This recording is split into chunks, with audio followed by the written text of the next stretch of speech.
Okay, I'd like to call the meeting to order and all members are present. And we'll do the land acknowledgement. The municipality of Dysart acknowledges that we are on the traditional territory known as the Williams Treaty First Nations, which includes Curve Lake, Hiawatha, Alderville, Scugog Island, Rama, Boswell, and Georginos First Nations. And we thank these nations for their care and stewardship as they pass through our lands. Have a resolution then, Mallory, to adopt the agenda? Be it resolved that the agenda for the regular meeting of the Council of the Municipality of Dysart et al., held on June 24th, 2025, be approved as presented. Mover and seconder, moved by Nancy, seconded by Walt. All in favor? Carried. Thank you. Any disclosures of pecuniary interest? I do, Murray. Okay.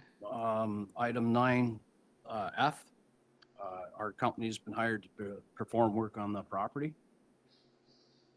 Okay. And you'll leave when that comes up. Murray, I've got one too in closed session. That what we're talking about there is some work I did, Okay. or our company did. Okay, thanks, Beth. Adoption of the minutes, a resolution, please. Be it resolved that Council approves the May 27, 2025 regular Council meeting minutes as circulated. Okay, mover and seconder. Pat and all in favor? Carried. Thank you. Any updates, Walt, from Crowdy? Okay. Okay, next we have our auditors, and they're coming in by Zoom. Good.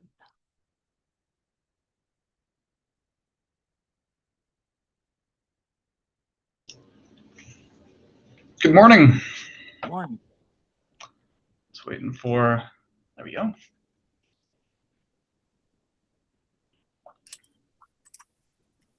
Morning.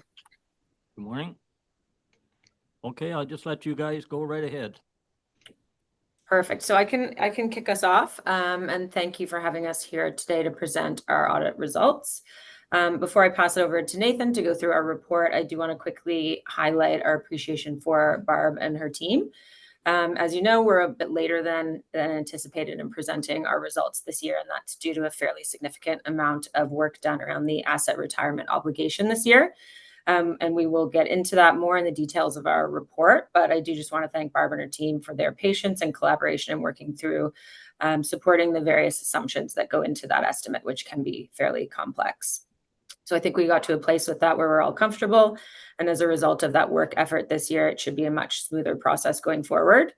And aside from that, the remainder of the audit went according to plan, no major surprises. And I think the other items in our report should be fairly consistent with previous years.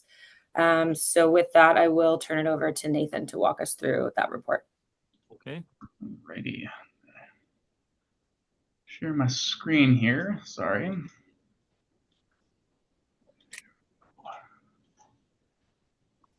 Let me know if you can see my screen. Yep, we can see it. Perfect. So we got a report to those charged with governance right here for the December 31st, 2024 fiscal year. So let's go down to what the status of our audit is right now. So the following items are outstanding. The historical MNRF compliance reports. Barb actually sent us an email this morning on those, so actually we're good on that piece. We do need to update our legal inquiries up to the audit report date. Though obviously the receipt of the signed management representation letter after this meeting, approval of the consolidated financial statements by council, and then our procedures just to top up for subsequent events. So I'll just scroll down here to what we consider significant risks here. So we have the fraud risk from revenue recognition. There's a presumed risk of fraud. So those are like primarily with regards to the user fee revenue. So what we do is we perform walkthroughs of processes and controls around revenue. We tested a sample of transactions throughout the year. We perform a number of analytical procedures. So based on our work performed, there were no issues noted. And then there's the fraud risk for management override of internal controls. Again, there's a presumed risk because management has the ability to manipulate controls because they're in that position to do so. So what we do for that is we test the appropriateness of journal entries, any other adjustments. We review accounting estimates in significant detail there. And we evaluate the business rationale for significant transactions that appear to be outside the normal course of operations. based on the work that was performed, no issues were noted. So I guess one of the big highlight pieces, as Allison kind of alluded to, was the asset retirement obligation. So from this year, the town had engaged in it with an expert PSD citywide, and in doing so, there was a number of previously unidentified gravel pits that potentially had a asset retirement obligation associated with them. Based on the work performed and the internal processes and a review of the estimate, the costs ended up being immaterial currently, but it's something that the town and Barb will be monitoring going forward, just to ensure the moment milestones are met with regards to excavation, that estimates are being tracked and the costs are being tracked appropriately to ensure in the future if an obligation does need to be recorded. But at this current point, nothing material needed to be recorded for that. And then there was also a number of buildings with asbestos, and then the sewer line that also was picked up in the current year. So those are something to really highlight there. It's not a prior period adjustment. It's not an error from the previous year. This is a change in estimate because we're going. The asset retirement obligation itself and the calculations associated with it are an estimate of management, and there's a lot of intricacies associated with that. So the prior year was based off of the best information available, and so going forward, PSD has provided updated discount rates, inflation rates, and so that's where this really stems from. Okay, so during the audit, we didn't identify any information that suggests that the assumptions were unreasonable, and so I'll go through the adjustments in the uncorrected misstatement section of the report. But essentially, the asset retirement obligation in the previous year was sitting at about almost 7 million there, so 6.99 million, and then now this year it's going to show as 4.3 million. All right. And then we have the post-employment benefit accounting estimate. This one, that's just related to the OMERS reports. So Mondelez actuarial pension plan and accounting disclosures, that the same as previous years. So last year it was 397,000. This year it's 363,000. Again, no issues with the assumptions in the report or anything. So those are the two larger estimates that are included in this. And then we just have a comment on fraud and illegal acts, just to note that we did not detect any fraudulent or illegal activities or material misstatements resulting from fraud or illegal activities as a result of the audit. Okay, so then I'll just go down to our adjustments and uncorrected misstatements here. So we just have a few of them here, and really a lot of these this should look pretty familiar from the previous year. So we just have the consolidation entry for the numbered company. There were some principal payments on the municipal debt that needed just to be separated from the interest payments. So that's more of just a presentation piece right there. There were a number of adjustments, so they've kind of been aggregated in for the surplus accounts just to bring them to actual. Again, that's more of a presentation piece for the financial statements. Then the fourth entry there is to record the asset retirement obligation related to the asbestos, as well as the accretion expense associated with that, and then the amortization on the asset that created. And then the final one was just to bring that asset retirement obligation associated with the landfill. That's that change in estimate I was mentioning before. So that's what that entry is for. We only have one uncorrected misstatement for the year, and this is associated with the asbestos from the previous year. So we had discussions about that, about the asbestos in the prior year. At that time, it was considered an immaterial amount, and then PSD did their revision on it. This is just to kind of show what that prior period impact would have been, but it's a very small amount. So at that point, there's leaving it as uncorrected is an efficient way about going about that. There were no disclosure matters at hand. And then we just highlight that, independence, we remain independent. We require independence as part of an audit, so we are independent from management and the board here. And then I guess the part we always go through is the internal control piece. So let's kind of go and highlight that. Sorry, that's the right letter. Internal control, so we just highlight what those are considered significant control deficiencies.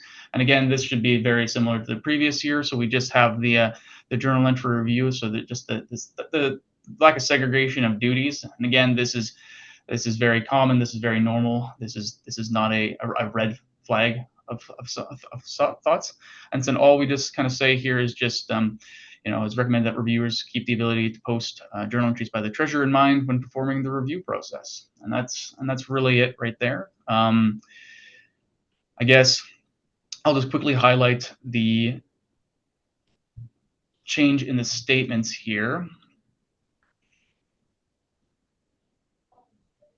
with regards to the asset retirement obligations. So in note number 12, that's where you'll see that change from the 6.99 million to the 4.3, and it is brought in as a change in estimate line right here for that 3 million, change. Alrighty, so I don't know if it was discussed, but I wasn't planning on going through the statements in great detail today, just because nothing has changed significantly in comparison to the previous year. Allison, if you want to jump in at all there. I don't have anything to add to that. Yeah, this note is really kind of the biggest thing, is just that change in estimate. Otherwise, all the note disclosures and everything would be very similar to prior years. Yeah. Are there any questions on the change in estimate or anything else for that matter? Any questions? No, there doesn't appear any. Alrighty.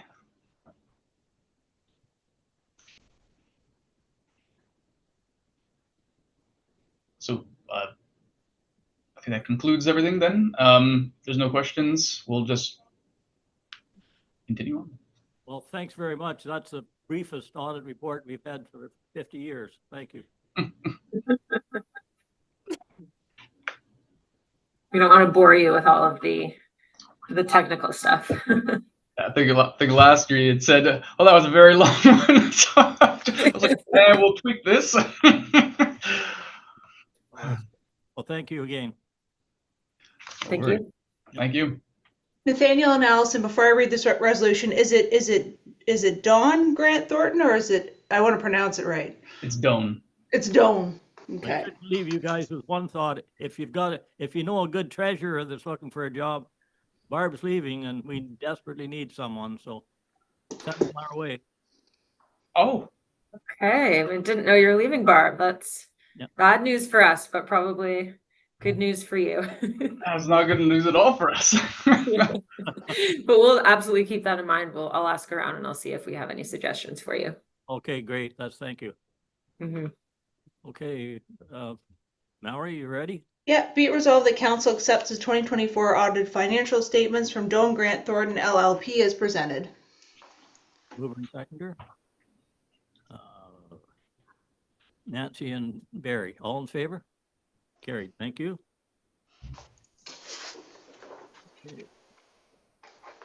Okay, next, Scott.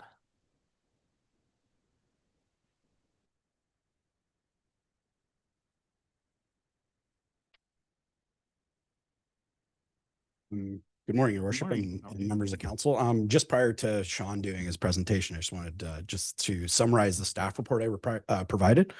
So just wanted to give you some background as to how we got here today with the wayfinding strategy that we're currently working on. It was actually the genesis of the project actually came from a request from this council. So you're the last township that we're presenting. We presenting to all 4 township councils to get input primarily on the sign design concepts that we've provided in the report. As well as if you note anything or see anything on the community asset list that either is there, isn't there, and you would like added and included. Following today's presentation, we'll take our input back to County Council and we'll present the final strategy to County Council either in the middle of July or most likely at the end of August. Just did want to note as well, if it's adopted by County Council, what we'd be proposing is that the implementation of the program would be funded and managed by the county through the county's portion of our MAT revenue. So we would anticipate coming back to this council, asking for any additional revenue or money from you. It would be managed and would be part of the county's community asset management plan as well. So with that, I'll hand it off to Sean. He'll present and then we'll field any questions you may have. Thank you, Scott. Thank you, Scott. I'm sure everyone can hear me. I just want to make sure. Yep, you're good to go. Thank you so much. Hello, my name is Sean Kelly. I come from an outfit called Plural out in the Laura Fergus area. If you don't know where we are, I'll talk a bit about this. I'm here to present my Haliburton wayfinding strategy for your municipality today.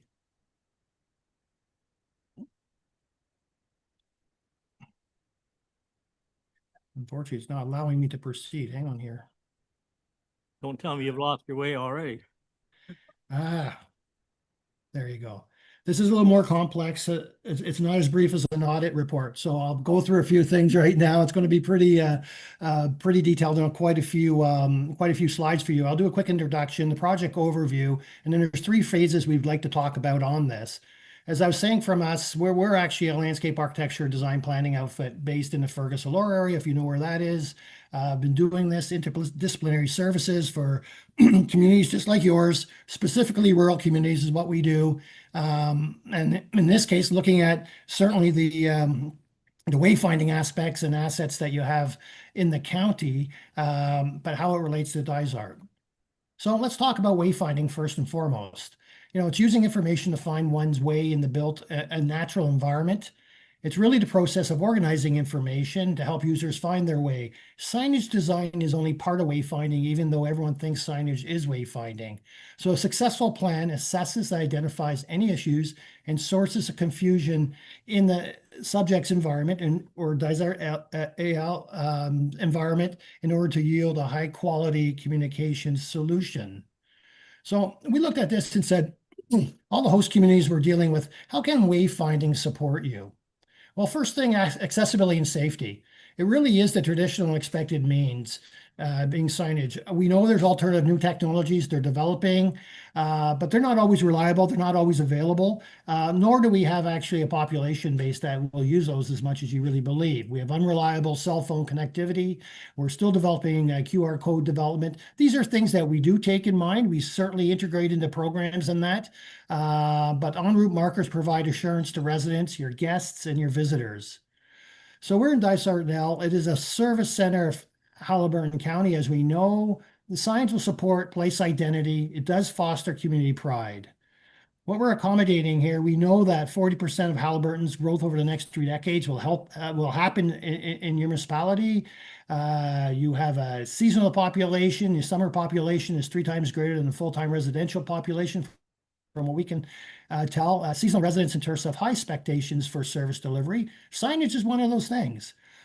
Discoveries are made through signage serving residents, guests, and visitors. You just don't know what you'll find until you're kind of led to it or notified. So, you know, using wayfinding, there's a level of inclusion, certainly within the county, and support between the municipalities found within the county.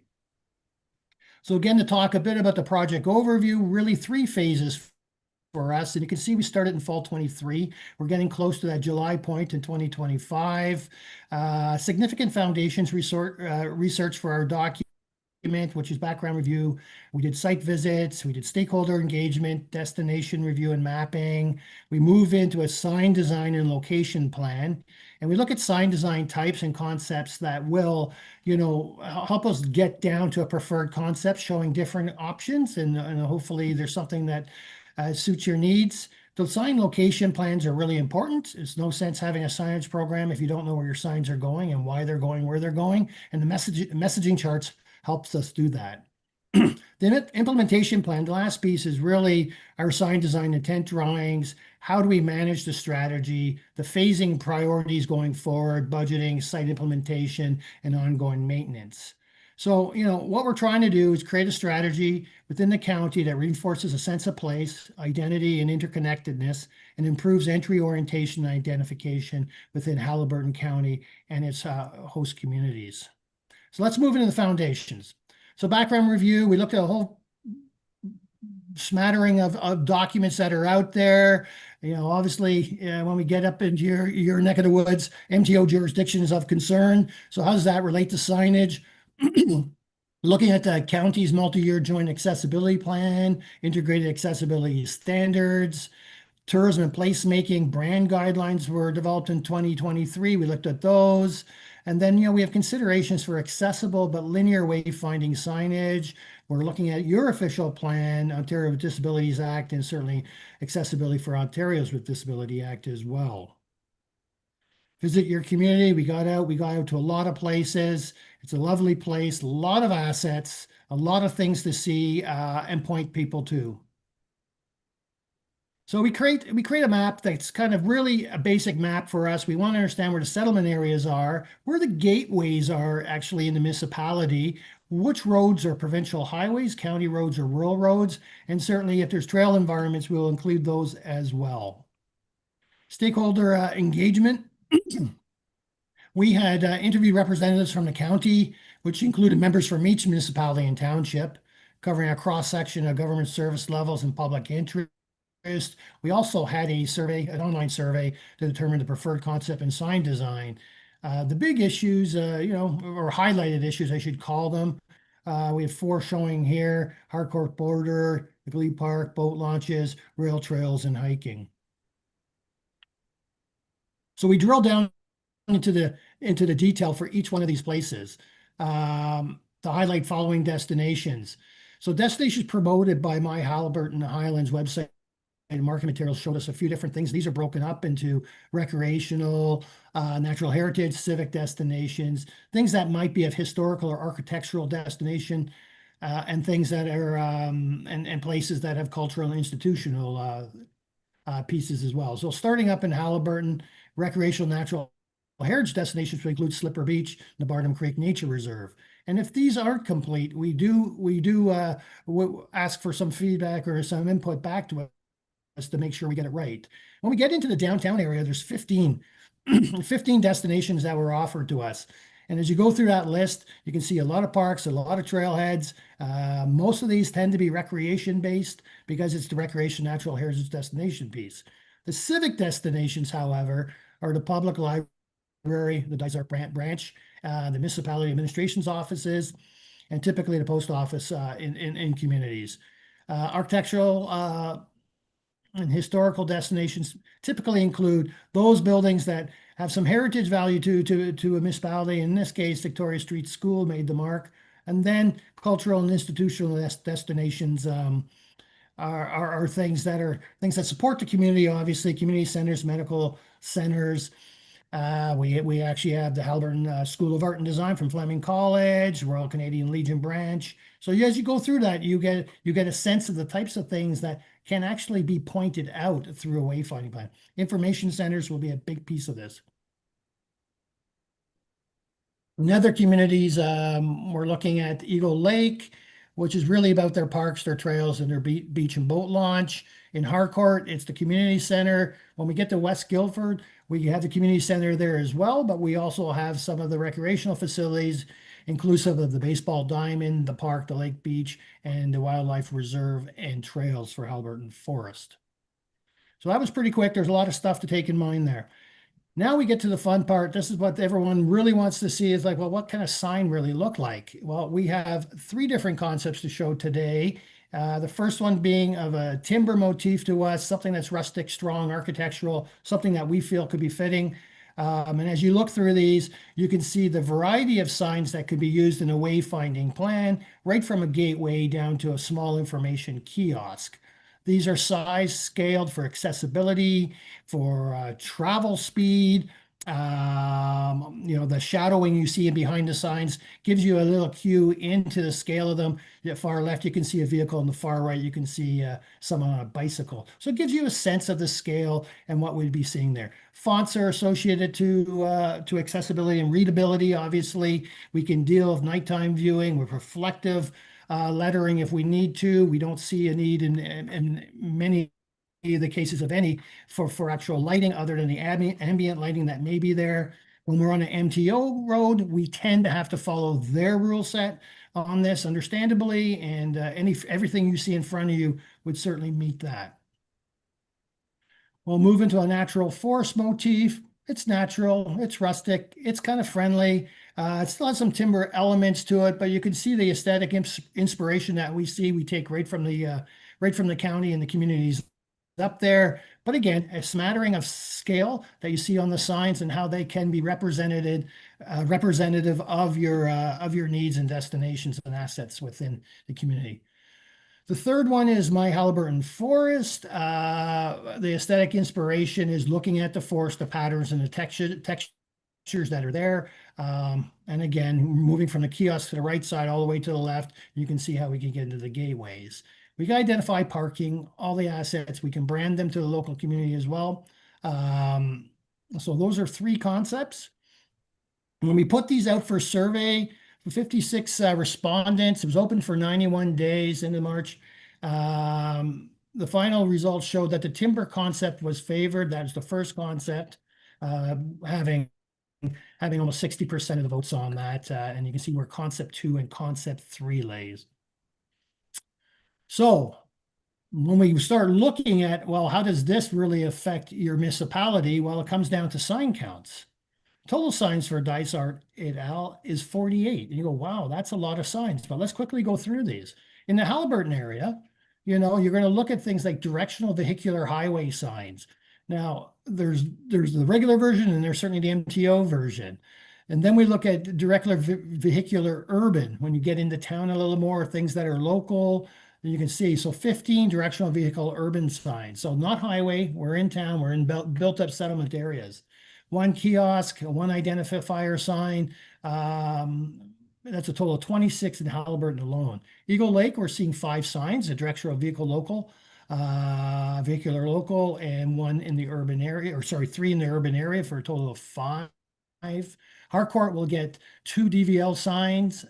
Dysart et al. Rural areas are looking at directional vehicular local signs, 8 of those. And we get down to West Guilford, we'll have 7 signs, and they're all, again, vehicular, directional in nature, moving folks along. So total sign count that we're seeing for Dysart is 48.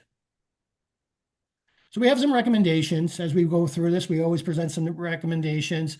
Playing on the Parks and Recreation piece, both entrances to Glebe Park should be captured with directional signage. Coordinate with Parks Master Plan, that's happening in 2025 for recommendations to be new, upgraded, or decommissioned parks. And we're looking at identifiers in these areas. So as you're doing that plan and you're identifying assets, you may want to jump onto a signage motif that fits the program. Boat launches and trails. Well, you have 28 boat launches, 7 beaches, 5 hiking trails, and 1 rail trail. And there's a smattering of associated motorized trails. We see that on the website. So we need to develop some eligibility criteria for including directional signs to be in alignment with the My Haliburton destination goals.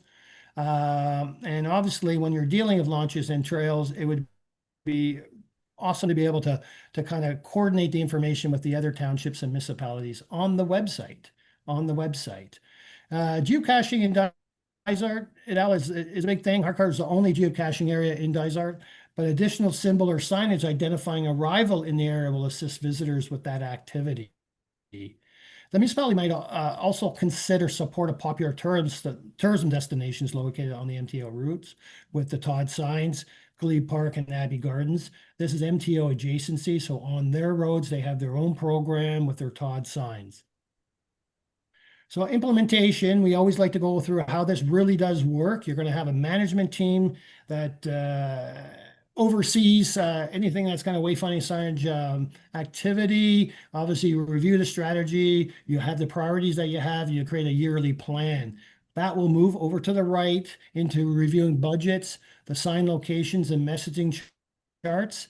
You're going to secure your funding. Sometimes that's through discussion, certainly with the county and any programs that are out there. And Scott's been talking about some of the programs that are going to fund this. We'll have to go through a tender process to select a contractor. We always recommend doing some prototypical signs just to ensure you're getting what you're expecting. And then you review the progress and prepare for the following year. So it's pretty cyclical and it goes around, and year by year you can figure out how you jump onto this and get your sign count satisfied. priority considerations, these are things that are just, to think about, what happens between each phase. The following characteristics might assist with selecting priorities for wayfinding sign installation. These aren't in any particular order. They're common concerns and presented as such. And these are the types of things that a management team in your community should review and prioritize each year. Obviously, organizing a management team is the first step.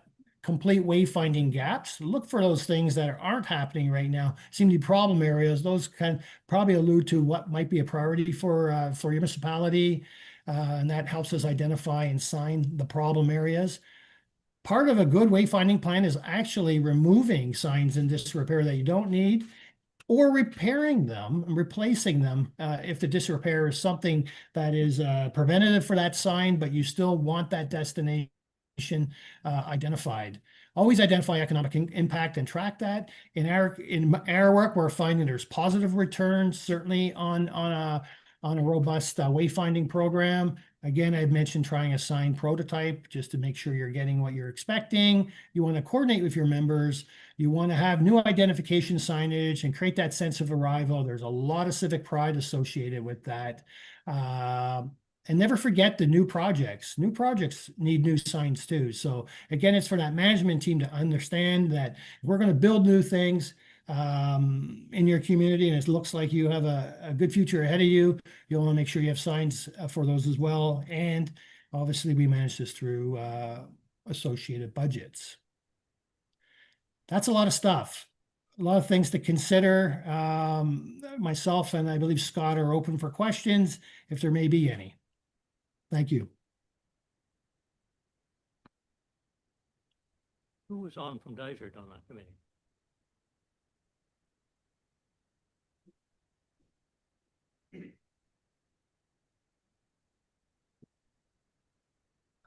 Sorry, I didn't hear, totally hear you. Who was the rep from Dysart on that committee? We didn't have a management committee for the project.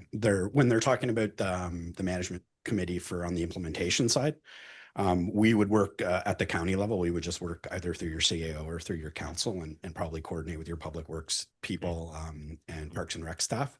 And it's really just making sure that we're all on the same page when if council decides to adopt and implement the strategy. Well, this is being funded by tourism then. We would propose if the strategy is ultimately adopted at county council, we would propose to county council, we'd fund it through our portion of the accommodation tax that would be redirected to the Municipal Services Corporation that we're currently incorporating.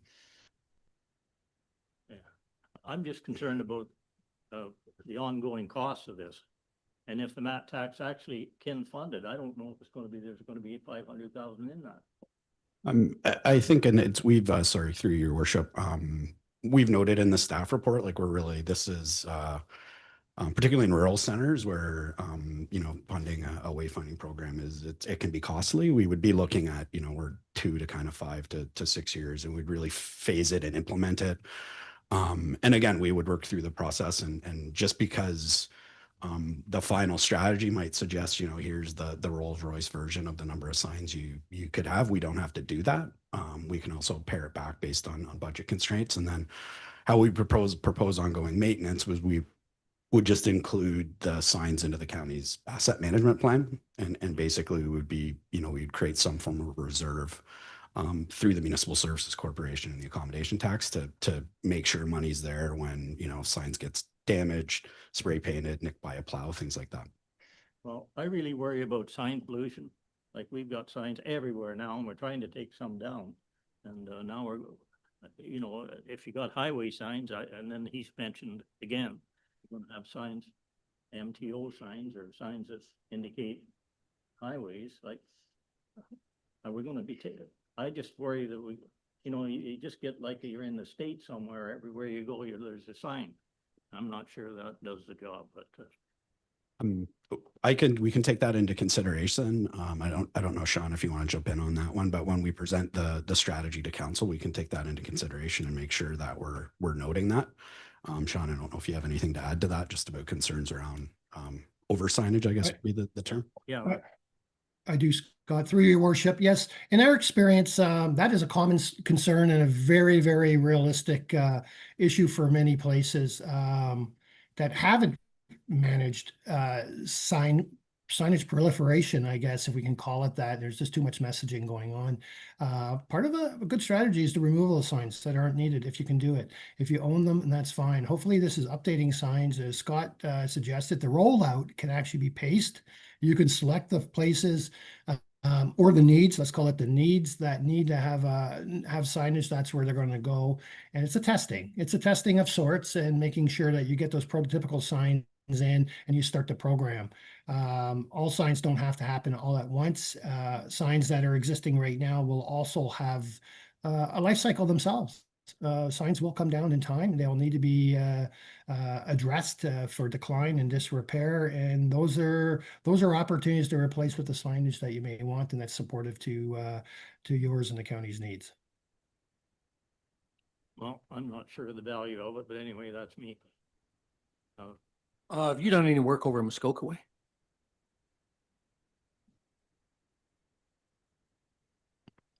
Sean, can you hear me? Yes, sorry. Sorry, you broke up there.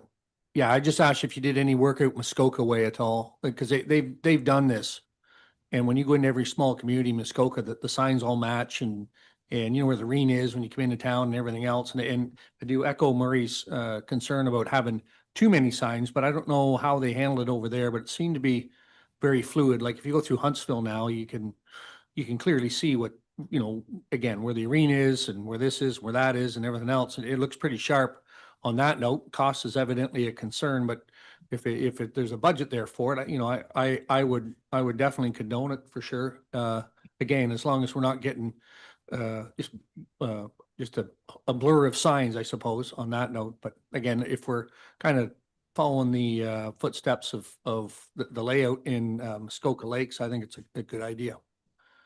Through your worship, that's a good comment. We have about 7 of these programs on the go right now across Ontario. What the consolidation of look is one of those things that actually reduces the kind of the clutter we feel. But you know the benefits we're seeing certainly in feel, civic pride, people getting around, having places identified now. That might have been underutilized because no one knew how to get there or they were even there. But we're doing this in many communities. We've been up in the Gravenhurst area for sure. We're in several communities up north right now, or sorry, the near north here. But no, I totally appreciate that comment, and we are finding that the consolidation of look in the signage is something that is being seen upon as being very beneficial.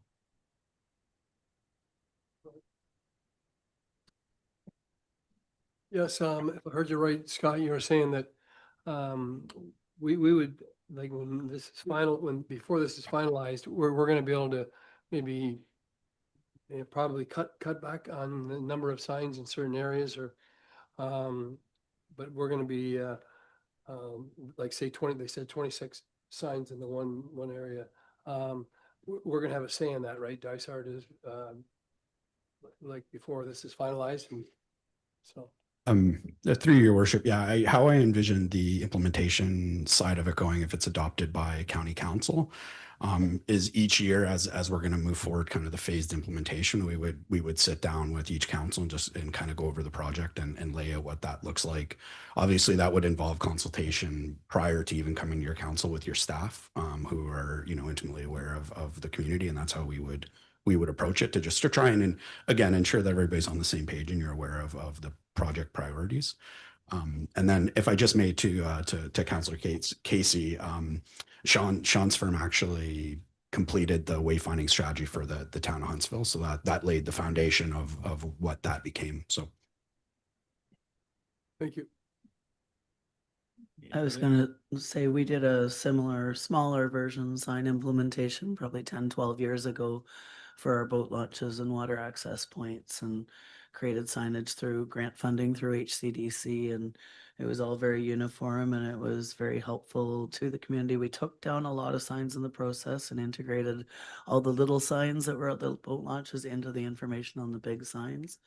And we're getting to the point now that they're deteriorating and we're having to replace them as we go as they're destroyed. But if we go forward with this, we'll try and align the looks of those and with the look of this to create a more comprehensive look and feel. Tammy? A couple of things. You're going to come to each municipality and ask for extra funding. Is that correct? Through your worship, oh, sorry, through your worship. No, we're actually not planning to do that at all. It would be funded just strictly through the county's MAT revenue we receive. That again, the MAT collection has to go to a tourism entity, which the county acts as on behalf of the township. So the only time I would be coming to this council to ask for more money, which I think I've prided myself and I haven't done yet, but Just keep up with it. yeah, that would be more of a product of if your council or your staff have wanted to expedite, you know, say, hey, we've laid it out where we think, you know, financially we have the resources to do it in 5 years. And maybe your council wants to do something a little bit quicker than that. That would be when I would have to come back in front of you and just say, here, if we're going to expedite it, here's, you know, how we would have to do that. But I wouldn't be going to each individual township and asking them to contribute to the pot of money for this. You're already indirectly doing that through the MAT collection essentially anyway. So. Okay, and my other question is, because there is such a green blob on your map, why would Algonquin Park not be identified in the Harcourt Township? We can absolutely include Algonquin Park in that if High that's- Falls specifically. Okay. Yep. We're again, that's why partly we're here. We're not gonna hit, you know, every asset. Again, just when we're doing our scan. So if we've missed something, feel free either, you know, even next week you could email me and just say we noted this. Is there, for council's input, is there a size of a private, like you mentioned Halliburton Forest, like signage up to there, like that similar size entity would be in terms of private? When we spoke to the councils when we started the project in kind of 2023, the consensus from the councils at the time was they didn't want private enterprise being included on the signs. What we've talked about with Sean is in the final strategy, including a process or a policy that a council can consider if you wanted to add a private entity. But we just thought it was simplest and cleanest to just include municipally owned or public assets in the inventory. Any other comments or questions? So do you want us to weigh in on the design of the sign then? Is that what you're here for? If there's a preferred concept that you have, that would be great to get a consensus from your council. We've had a couple that have just kind of provided that indirectly to us. And then we've had a couple councils that have just put motions on the table. So, because ultimately when we go back with the final strategy to county council, or our goal is to just include the one recommended design concept based on input we received. So. And the first that you showed us is the favorite so far. Yeah, sorry, through your worship, that's the preferred concept that the other councils have indicated. You know, and also just I understand it says Halliburton County on there, but you know, you do have to just visualize that it would say in this case Dysart instead of Halliburton County. Our goal is to keep the design and the colors and the script on the signs consistent, but we would obviously, you would have markers noting that you're in Dysart or Minden Hills. And you know, we recognize we had the survey out. It was open for a while, but you know, it's 60 people. So I'm not going to stand up here and try to kid anybody that that's a great representation. So again, if there's you're in agreement with the other townships, that one is you know, your preference, we can just relay that information to county council when we make that presentation. Any comments on that? Are you okay with them? Okay, sounds like we're in agreement too. Thank you. Okay, thank you, Scott. Thank you, Your Worship. Okay, resolution then, Mallory? Sure, I've just added to the bottom that that council likes the timber design. Be it resolved that the staff report and presentation regarding the County of Haliburton Community Wayfinding Strategy from Scott Oval and plural representatives be received for information, and further that council recommends to the county council that the timber design concept be used for the Haliburton County wayfinding signs. Mover and seconder, Nancy and Carm, all in favor? Carried. Thank you. Okay. Ron Levy. Engineering report. Sue.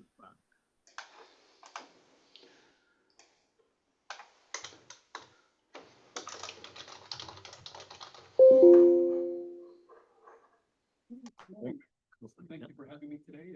Here to get a progress update, really. Oh, John, your mic's not on, just so you know. There, is that a little bit better? Yeah, you're good now. Thanks. Wonderful.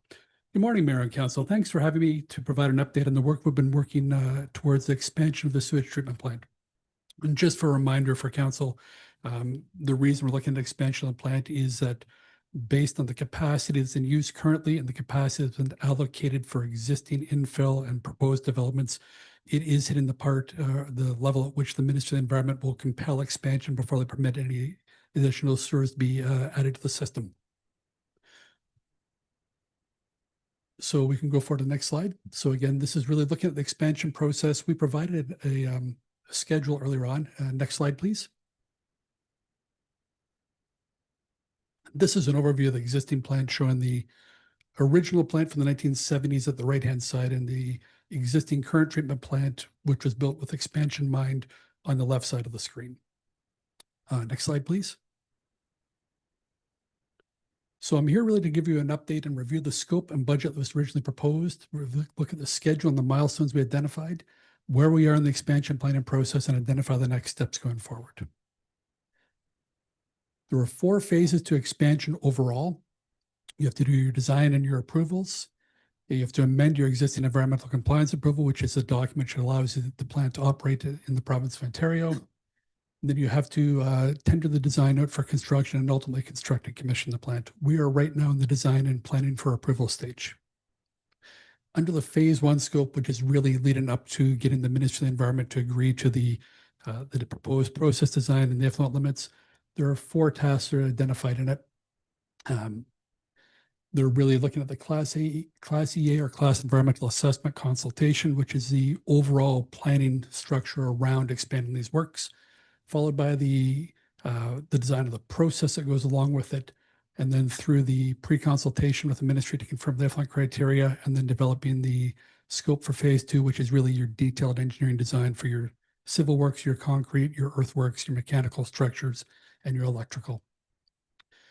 So the schedule provided showed that we started work in the Q1 of 2025 and expect to be wrapping up towards the end of 2026, leading into the phase 2 scope, with an overall budget of $192,000 for the effort. There was a number of reports were identified during the phase 1 scope, including one coming up at the end of Q2, which is really what I'm here for today, to give us an update on that in advance of the documentation will be submitted to at the end of the month. Next slide, please. This was a Gantt chart provided back in January showing the progress estimation. The first task was looking at the class environmental assessment, which we anticipate to be done at the end of Q1. We were able to confirm with the Ministry of the Environment that the existing class environmental assessment that was provided for the original plant and also included the existing older plant, which was subsequently removed from the approval, is still valid, subject to following the original expansion proposed by Conestoga Rovers Associate when they designed the plant itself. As I mentioned, the plant was built with expansion in mind, and they had pre-identified and pre-selected technologies and processes that would support the plant going forward. That environmental assessment is still valid to this day. The next step really was looking at the design of the process. We anticipated being done at the 30% mark, which is really the selection of your primary process equipment and confirming calculations at the end of Q2. We're slightly ahead of schedule on that one. We have completed that level of effort already, and we're working towards completing the 60% design submission, which is your preliminary drawings. We anticipate that'll be done within the next 2 months. Next slide, please. So again, we identified 5 major tasks as part of the phase 1 scope of work. Confirm the EA requirements, which is completed. Complete your design proposal, which is your overall process design, selection of major equipment, sizing of tanks and vessels, and everything associated with that leading up to the pre-consultation with the Ministry of Environment, where their engineers review the process and tell you whether or not it's going to meet the effluent requirements that are outlined in their existing documentation. Following that is the final reporting and then delineating the scope and budget for the phase 2, which is really the detailed engineering assessment. Next slide, please. So we started the consultation with the Ministry of the Environment on the class environmental assessment back in January or early February. I was able to actually work with the environmental assessment coordinator for Eastern Ontario directly, and he actually pushed it higher up the ladder than himself to the associate minister responsible for that area, and they were able to confirm that the existing class environmental assessment was still suitable for the existing or proposed expansion of the facility. The caveat to that is that you have to follow the existing design that was approved. And this speaks back to Councillor Casey. You had asked me earlier to consider alternative technologies or newer technologies for the work.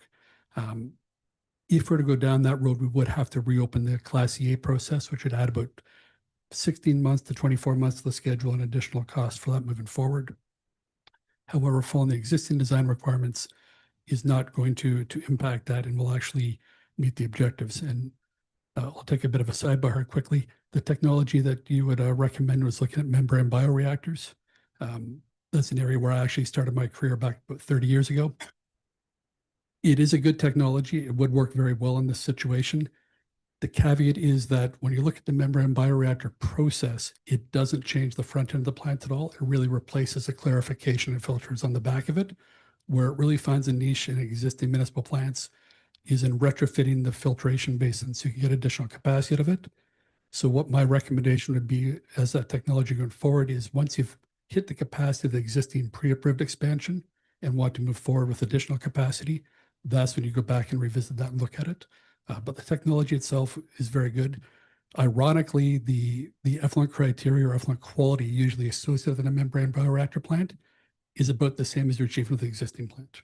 So the membranes are really there to provide positive filtration. They add a barrier for solids and phosphorus as their primary role. And your plant right now is achieving well below those limits. So on par with the membrane bioreactor. So your environmental initiative to move it forward for the cost benefit isn't really there. You'd be adding a lot of cost to get the same performance out of it. But for future expansion, the same footprint going forward, it would be one we'd definitely look at considering. But to keep us on schedule and budget for the current one, it's at this point in time, it's not a path we'd look at moving down. John, are you saying it's going to be cheaper and faster than now, that we don't have to reinvent the wheel? Correct. Because it's already been pre-approved, it's cheaper and faster to go this way. Another sidebar on the Class E, as we take one quick sidebar there too, is the province is right now also amending the class environmental assessment process. They're moving into what's called from the MCEA to what's called the MPAP, Municipal Project Assessment Program. They have not yet defined what that's going to look like. They have some concepts out there. And we actually met on an unrelated project with the Minister of the Environment and the Minister of Municipal Affairs and Housing about 2 weeks ago. And they're still working through how that's going to look. We had about 30 minutes with senior staff on the policy side. They had originally proposed that anything for a municipal plant expanding at 25% capacity or less would avoid the program. We're trying to push it to 50%. You're already at 50% what we're proposing right now, but that will give additional flexibility in the future going forward. On the process design side, we've actually made good progress. So following the completion of the Class EA consultation, we've gone through and completed all the calculations for the major processes. We've updated the process flow diagram. We've updated the hydraulic profile to confirm that unit operations all still work. And we've selected a lot of major equipment that will be required for the expansion going forward. Next slide, please. So to look at the expansion, this is what was considered for the original expansion of the facility back when Conestoga Rovers designed it. They had already added in the ability to add a secondary clarifier, as well as they have already constructed in the basement 2 additional filtration cells. So that really is already pre-approved. The infrastructure is there except for the clarifier itself and the control system. They also had allowed for the expansion to allow for a third process train. So right now that process train actually holds all your waste biosolids from the process. That has to be taken out, some structural work done to it, new piping and equipment installed in there. And then they had allowed for expansion of the solids for solid storage at the front of the plant. That requires a bit more effort to finalize that scope of work and get it moving forward, and a complete electrical upgrade to upgrade the controls from the 1995 construction to current code. Next slide, please. So I mentioned the fact there were existing drawings. This is the original 1994 construction drawing by Connoisseur Rovers, which shows the pre-approved equipment. This is in the ministry's file as well as with files here at the municipality. It shows what's been pre-approved for construction. Next slide, please. When I mentioned that we've already gone through and updated all the process flow diagrams, this is the current process flow diagram for the facility showing all the new equipment installed, the new filters, the new biological process train, the new pumps, new blowers, and sludge storage. Next slide, please. This is specifically for the waste solid storage. The new facility has to be constructed up front, which includes both digestion and solid storage. So we'll replace what's already there and provide additional capacity. Next slide, please. We also went through and revisited the hydraulic profile. So this means that we know which way the water is flowing. We can avoid having to add any additional pumps or additional process piping with the modifications proposed and the existing piping that's in place. It's already set up for this modification. Next slide, please. And this is just one sample. We've gone through and done the calculations for every pump, every blower, every unit operation of the plant, and confirmed that it either meets existing requirements or the upgrades required to it have been sized appropriately. Next slide, please. So right now, again, we had originally anticipated we'd be about the 30% design completion at this stage. We're probably getting closer to the 60%. So we're about a month and a half to 2 months ahead of schedule based on that metric. The areas where we do need to have a little bit of extra focus on it is really looking at the design for the waste solid and digestion facility, because that doesn't physically exist yet. And we're working with the disposal firms that manage the waste solids as well as the operators to consider the requirements and what they're seeing of the plant right now and revisiting the calculations based on the existing operating data to make a better projection. And then we can size that facility a little bit closer to where we need it to be. And that's the last item we need to finish up for the 60% design submittal. Once we're at the 60% design submittal, we're ready to make an application to the province to have a pre-consultation. What that pre-consultation is we sit down with the inspector and the district office, as well as the engineers in Toronto, go through the process and get them to agree to the effluent criteria that are already in your certificate of approval. And I should have said at the start, when I look at your existing plant, and Councillor Casey had touched on this when it said it pretty much meets the MBR limits right now, or membrane bioreactor limits. The existing environmental compliance approval for your facility here in Haliburton is probably the most stringent one in this area. You've got the lowest effluent limits of any plant from Minden, Huntsville, Muskoka. So you've got a very environmentally sound facility. It's got very, very tight effluent limits going out, and your plant is meeting it very handily. So we don't expect to be any pushback or significant pushback at the Ministry of the Environment as we move this forward. Next slide, please. And that's really where we are. I'm happy to address any questions. I will be submitting a formal report at the end of this month, and I will let you guys have a break from seeing me for the summer and be back up here in the fall for another progress update. Thank you, John. Any questions or? Just a few, John. With those findings that you mentioned, has the budget been adjusted downwards on that note, in that regard, for saving time, and the process has already been laid out in the past about exactly what we have to do? We're working on that right now, Councillor Casey, to see what adjustments need to be made, and I have to look at how much time has been spent in the past couple of months. Sounds good. I do expect there'll be some efficiencies. Oh, yeah. And in terms of, this is going to double our current capacity, is that correct? 50% increase, yes. It goes from 1575 to 2375, or about 810 new housing units. All right. I'm just looking at your Gantt chart here. Is there anything we can do to speed it up? Well, We're pushing third quarter 2026 for cost estimate and schedule. Like construction's going to take a year and a half.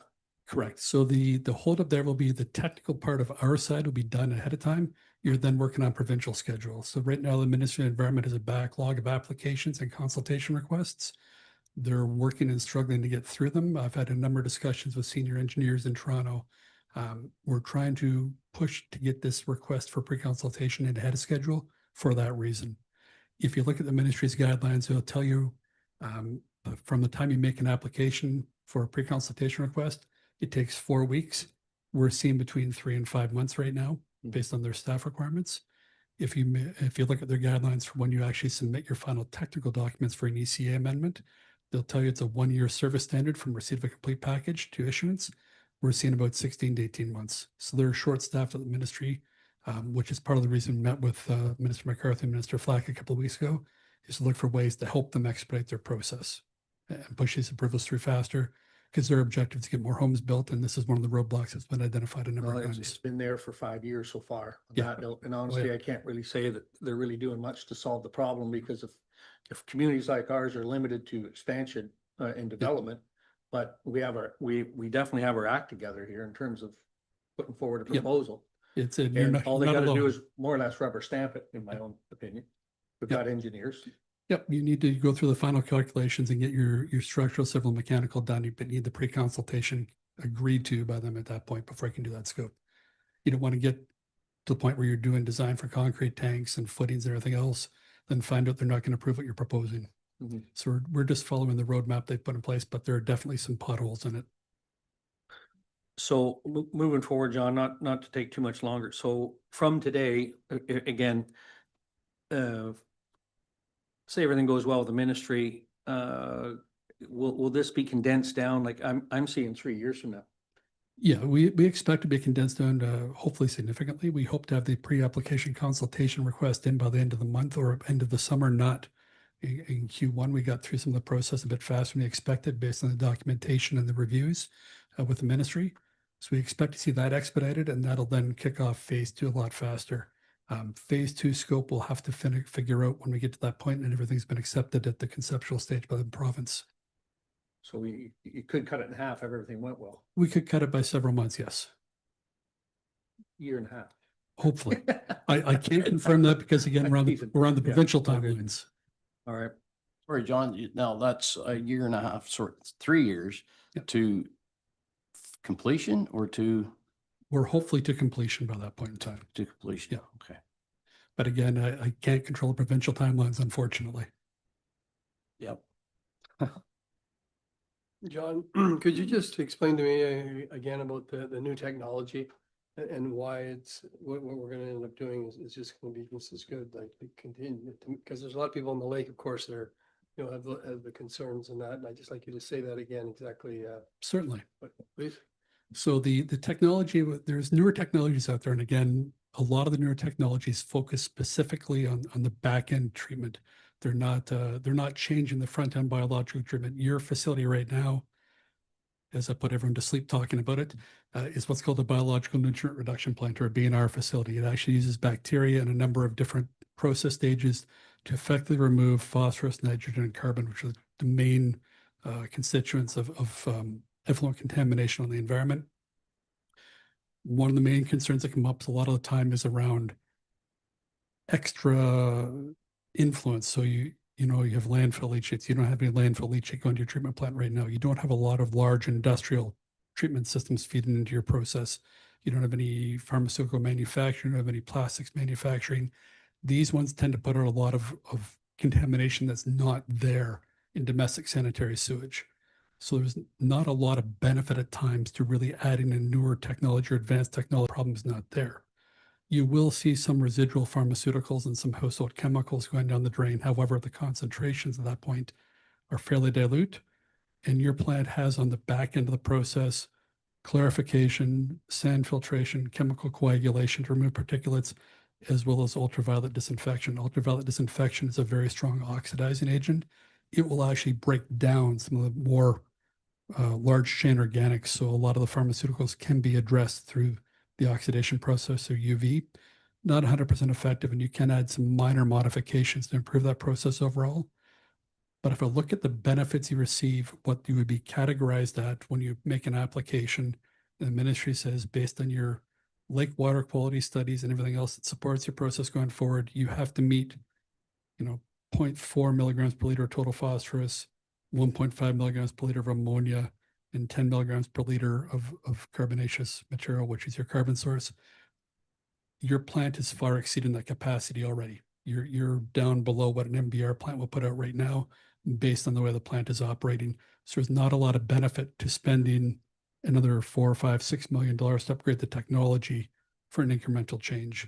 What you could do that, again, I would not recommend is you could add what's called, your screening and sedimentation is primary treatment, your biological treatment is secondary, your filtration and disinfection are called tertiary. There have been proposals, no actual plants built yet in Canada for what's called quaternary treatment. We had another step afterwards, which is usually done towards reverse osmosis filtration to make ultra pure water. So this has been proposed for plants around Lake Simcoe where no new development can happen, no new nutrient sources go into the lake.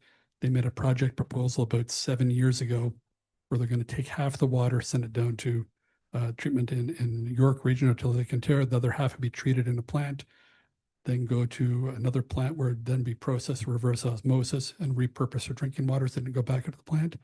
That would add about another $10 to $20 million to a project, and there's really no benefit to it at that point in time. Thank you.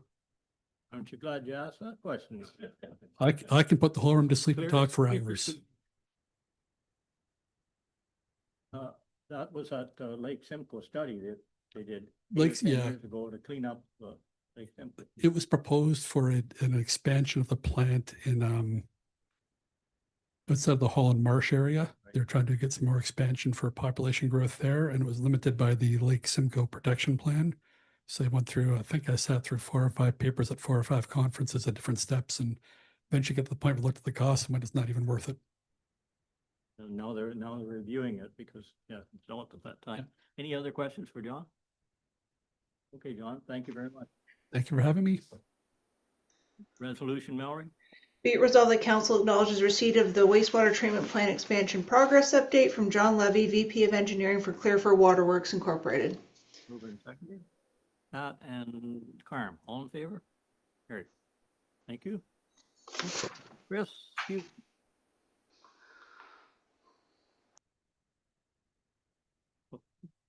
Forward, Chris. We'll just let you whenever you're ready.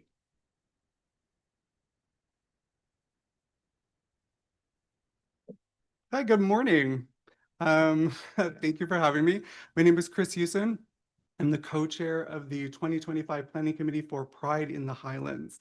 We're here to request council have an annual flag raising ceremony at the AJ LaRue Community Flag Pole on a yearly basis. So if I can have this next slide, please. Just want to talk a little bit about who we are.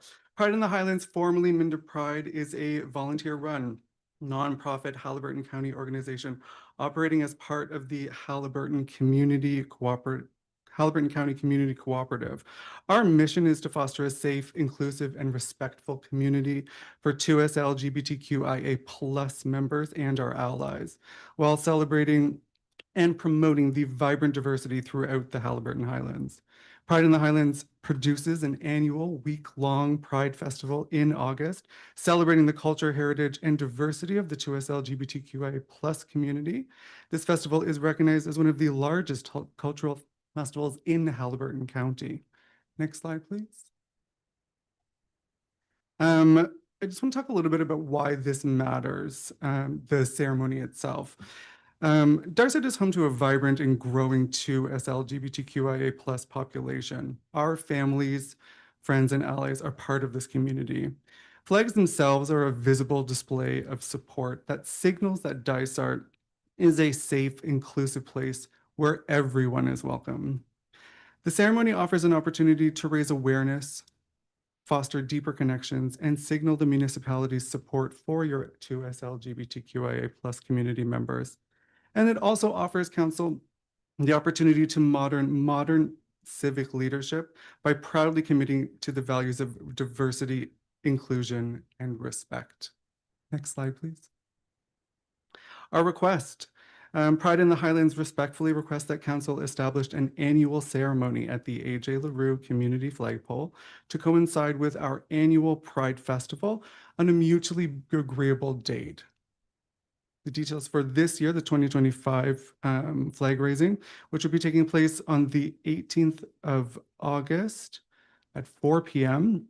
We're asking for a ceremony that would mirror one similar to what we have currently at Minden Hills.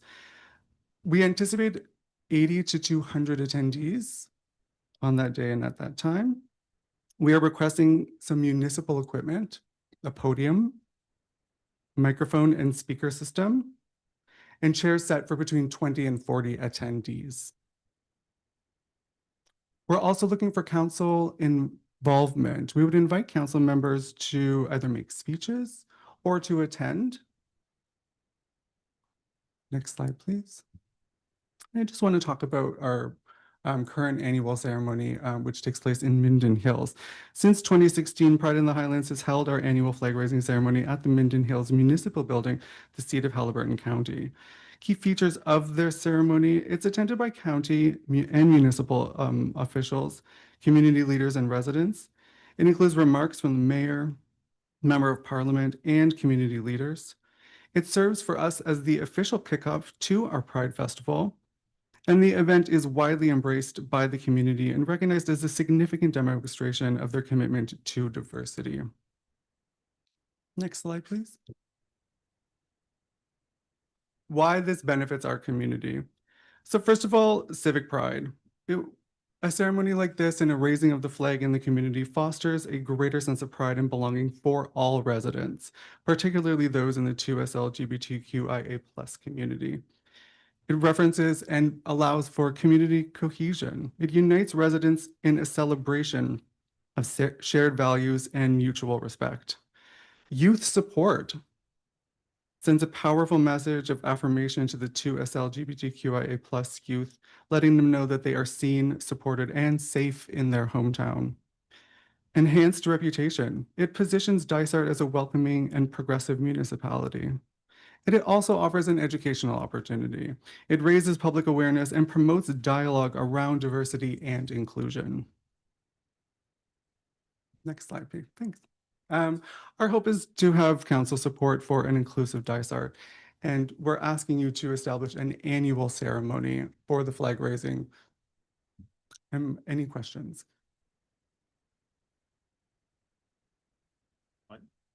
Any questions? Yes, Nick. I would fully support this festival, and I would be glad to attend on behalf of Dysart if everyone else, anyone else wants to come, that would be more than welcome. I would be glad to attend and participate in this. Thank you. We don't have any trouble supplying the lectern and the power supply. No, we've already talked to staff and we can arrange most of the things you've asked for. Thank you very much. So council, I'll let you know what I kind of have, what I could read as a resolution. And Chris, thanks for being the first to come, because we haven't, in the past, we haven't had a lot of flag raising ceremonies at the Dysart Community Center, but now we have our community flag policy. So what I've done is I've written a resolution that would approve this ceremony, and then if council's okay with it, we would allow pre-approved community flags to have ceremonies in the future, as long as obviously the logistics are worked out with staff and that and they can get a permit for the parking lot, if that's okay with council. I'm going to jump in. I don't have any problem with the flag raising or the I guess the framework of what we're talking about here, but are we going to be having to do this, or is this a potential thing to have happen every time we switch that flag out every week? No, so it would only be with the pre-approved flags that we have in our policy. So, and not every community flag has a flag raising. So some just have, like, they want a post on social media or something like that. But some community flags have a bigger ceremony involved, but not all of them do. So for example, the violence against women, they don't typically want to have a flag raising. They just want the awareness with the flag flying. Our snowmobile club just wanted a video of the flag going up when it was going up on the day, but it would depend on the community group. But this way that organizers can just work directly with staff, and staff will make sure that there aren't conflicts on the day, and that as long as it's in the pre-approved list of community flags, that the ceremony would go forward. So this, you're doing the same thing in Minden as well? Yes, we have since 2016. Okay. The ceremony in Minden is much larger. It involves entertainment and artists to also perform. We're asking council for a smaller version of that same ceremony to happen in Dysart. Any other comments? Okay, resolution then, Mallory. Okay, I'll read what I have written. Be it resolved that council approves the request from Pride in the Highlands to hold a flag raising ceremony at the AG LaRue Arena parking lot on Monday, August 18th. Event organizers must work with staff on the event logistics and will obtain a permit for use of the parking lot. And further, that council approves future flag raising events for pre-approved community flags outlined in policy 74, flag protocol policy. All event organizers must work with staff to confirm dates and logistics for the ceremonies and fill out a permit for the use of the parking lot. Mover and seconder. Nancy and Barry, all in favor? Carried. Thank you, Chris. Thank you. Mr. Wheeler.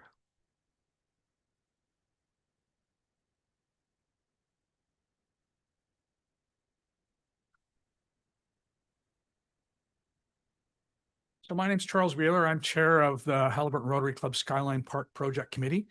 And we're here today to request some financial support from Dysart and eventually from Haliburton County for some historical display panels that we intend to put up in the park. Next slide. So this is the park in 1958. It's changed a lot since then. A lot of trees have grown up in front of it, and the facility has become a little dingy. We've removed a lot of the trees that that have grown up in the past 75 years that have blocked the view of the town. Next slide. So Skyline Park is owned by the Ministry of Transportation, has had little or no capital investment since its creation in 1958. Haliburton Rotary Club is leading a $200,000 plus makeover of the park over a 3 or 4 year period.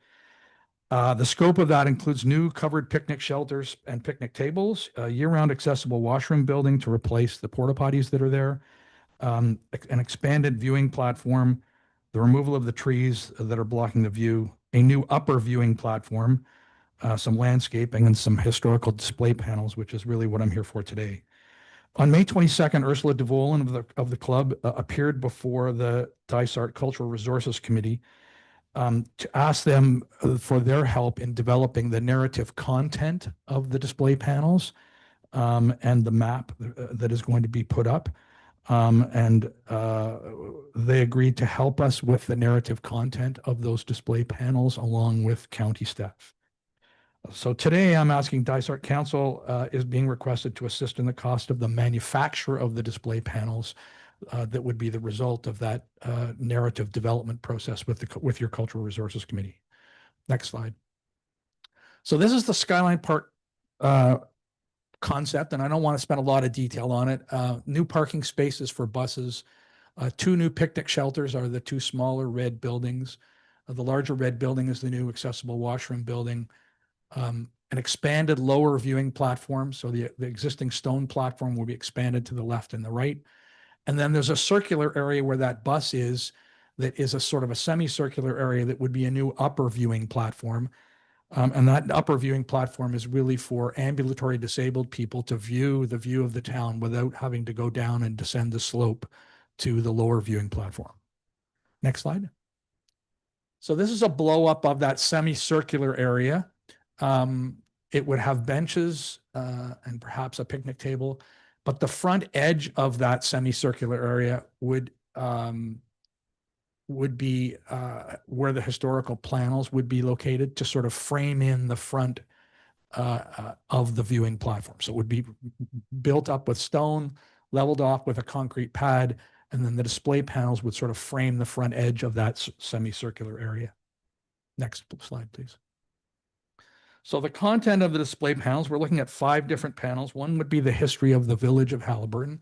And this is not the village of Haliburton County, but the village itself. Another one would be a map of things to do and see in Haliburton, and the inventory that was in your previous presentation on wayfinding signage would be used as the starting point for identifying things on the map that should be highlighted from a tourist perspective. There would be one about the history of Skyline Park. There would be an Indigenous land acknowledgement panel, and there would be one, a map of the physical geography of Haliburton. So rivers, roads, dams, lakes in the area, so that people have a general familiarity with what surrounds them. And we discussed this content with your Cultural Resources Committee, and they were supportive of the 5 panels, and they've agreed to help us. Next slide. So the role of the committee would be to help draft the narrative content of the display panels and identify the important features to show on the maps. So the geography map and such. So Rotary would be responsible for branding the display panels with the appropriate logos of Rotary, Ontario, the county, and Dysart. And we would produce the final graphics for the sign manufacturer to use based on the narrative content that was suggested by the Cultural Resources Committee and the work that we've already done to sort of draft that. Next slide. So this is a $200,000, there's $20,000 that have been spent to date. But overall, it's a $200,000 project over 25 to 27. The Ministry of Transportation has just recently, with Laurie Scott's help, agreed to build the accessible washroom building and upgrade some of the park fencing that's there. So that's a big help to us in terms of implementing this project. It's the biggest single piece of scope in the project. So the fact that they've now agreed to do it. So the porta potties would not be delivered on a seasonal basis. That would be a year-round accessible washroom building. It would still be porta potties underneath all of that. It would still be a pump facility. There's no sewage treatment or anything like that. It's purely a tank that it would, in a permanent building, that they would now come and pump out. The remaining costs for implementing this project are going to be funded by the Rotary Club, apart from the small request we're making today. So if you want to buy a car draw ticket to help us, that's where the car draw ticket is going to go for the next 2 or 3 years. Next slide. So we're asking you to help with funding of the manufacturer of display panels. So we have an estimated cost of about $15,000, and we're proposing to split it 3 ways. Rotary would pay for 1/3, the county would pay for 1/3, and Dysart would pay for 1/3. That's an order of magnitude cost estimate that we got for aluminum display panels. They would have a life expectancy of 25 to 30 years. They would likely be manufactured by County Sign in Minden. So we're talking about high quality signs that are going to last like a highway sign, the equivalent life expectancy of those kind of signs. In addition to that, Rotary would be responsible for preparing the camera ready artwork and graphics for the maps and the narrative display panels, and the cost of installing them within as per the concept plan. And I'm planning on appearing at Haliburton County Council in July, if we're successful today with Dysart providing us with the $5,000 in funding that we're asking to get the county to also provide $5,000, with the remaining $5,000 coming from Rotary. So I really want to emphasize the next slide, please. So the funding concept, I know there's always concern with a Rotary project about, what are we asking you guys to maintain in the long run? And the answer here is nothing. So the MTO is going to be responsible for maintaining everything that we do. So the picnic shelters, the accessible year-round washrooms, the display panels. So there's no coming back to you for maintenance of any of these elements. They're all going to be maintained by MTO. So when we get finished with the capital improvements, MTO has agreed to maintain them in for the rest of their life. We do not anticipate coming back to Dysart Council for any costs to contribute to the capital project. We have enough funds over the next 2 or 3 years in our anticipated fundraising through the car draw and other things to pay for this project. So this is, as far as I'm understanding it, this is the only request we're going to make, and there's no ongoing maintenance obligation for Dysart. So obviously Dysart's going to benefit from building permit fees for the picnic shelters, and you're going to get an enhanced Skyline Park that enhances tourism for people to visit. Next slide. So schedule and timing, we're hoping to finalize the graphics and maps and prepare camera-ready artwork by the end of this year with the assistance of your Cultural Resources Committee. We're going to meet with them a couple of times over the balance of the year to make sure that we're on track with the narrative content and the maps. We'd hope to have confirmation no later than this fall from Dysart and from the county in terms of their $5,000 each contribution. And we would then, if that was in place, proceed to manufacture the signs over the winter, and then they would be installed in spring of 2026. Next slide. So my recommendation to you today is that you approve the involvement of the Cultural Resources Committee and town staff in assisting Halliburton Roadie in developing the content of the display panels and the map, and that Dysart include in their 2026 capital budget funding of $5,000 as its one-third share of the estimated $15,000 cost to manufacture the signs or the display panels. And that would be recognizing that county council will also be asked for a 1/3 contribution. Halliburton will be responsible for 1/3, and the installation of the display panels and maintenance. The installation would be by Rotary and the maintenance would be by MTO. So thank you. Thank you. Any questions? Oh, Yeah, I think it's a great project. Another one of Rotary's great accomplishments in our community. And I can't wait to see when it's finished, but I'm just wondering if we don't have the $5,000 right now in the budget, no, right? but he's asking for it in 2026. 2026. Yeah. So I definitely endorse it. I just think it's another, great accomplishment that the Rotary Club is doing for our community. Just to second that, I'm excited about it. Yeah. So it'd be nice to revitalize that whole area up there for sure. Maybe talk to county council about the new signs that we heard,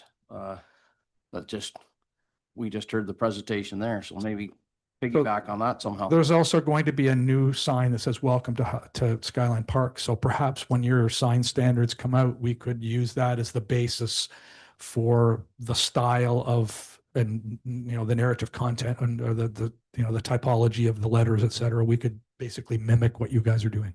Right. Anyway, This it's is got my full support. This is kind of an unusual request for the county, to be honest with you, to fund something in a particular township. So I'm not negative about it, but what happens if you don't get the 5,000 of the county? I guess the end result is Rotary would end up paying their 1/3 share. Oh, anyway, We're prepared to do if that's what it comes to, but Yeah, we're hopeful. Yeah, and so am I, but I'm just pointing out that that's an unusual request. So. Yep. Okay, thank you very much. Resolution in, Mallory? So I'm going to explain this resolution a bit before I read it. We're now a strong mayor's township, so Mayor Ferry is responsible for the budget. So the way it's worded is that council's requesting the mayor to include 5,000 in his proposed budget. It's really odd the way we do it now, but that's the way it has to be done. So I'll read it. Be it resolved that council approves the involvement of the Cultural Resources Committee and municipal staff in assisting the Halliburton Rotary Club in developing the content of the historical display boards and map content, and further requests that the mayor include the Halliburton Rotary Club's request for 5,000 in funding for the manufacturing of display panels in the 2026 proposed mayoral budget. Mover and seconder? Walt and Barry, all in favor? Carried. Thank you.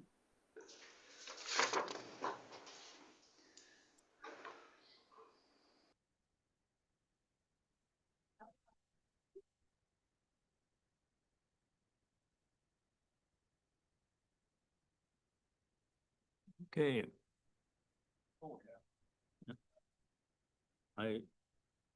It's a great project, but I hope the vandalism doesn't. It's a pretty isolated area.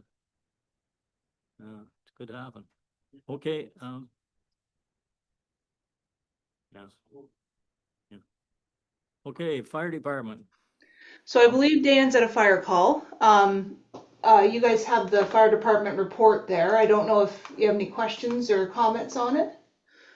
We'll pass it, and if we need them later, we'll get back to them. Okay, I'll read that. Be it resolved that council acknowledges receipt of the fire department report for May 2025.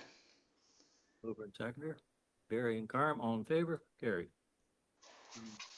The next report is just authorization of mutual aid. And I think it's a standard clerical thing that the fire departments locally have to do for their mutual aid assistance. So, any questions on that?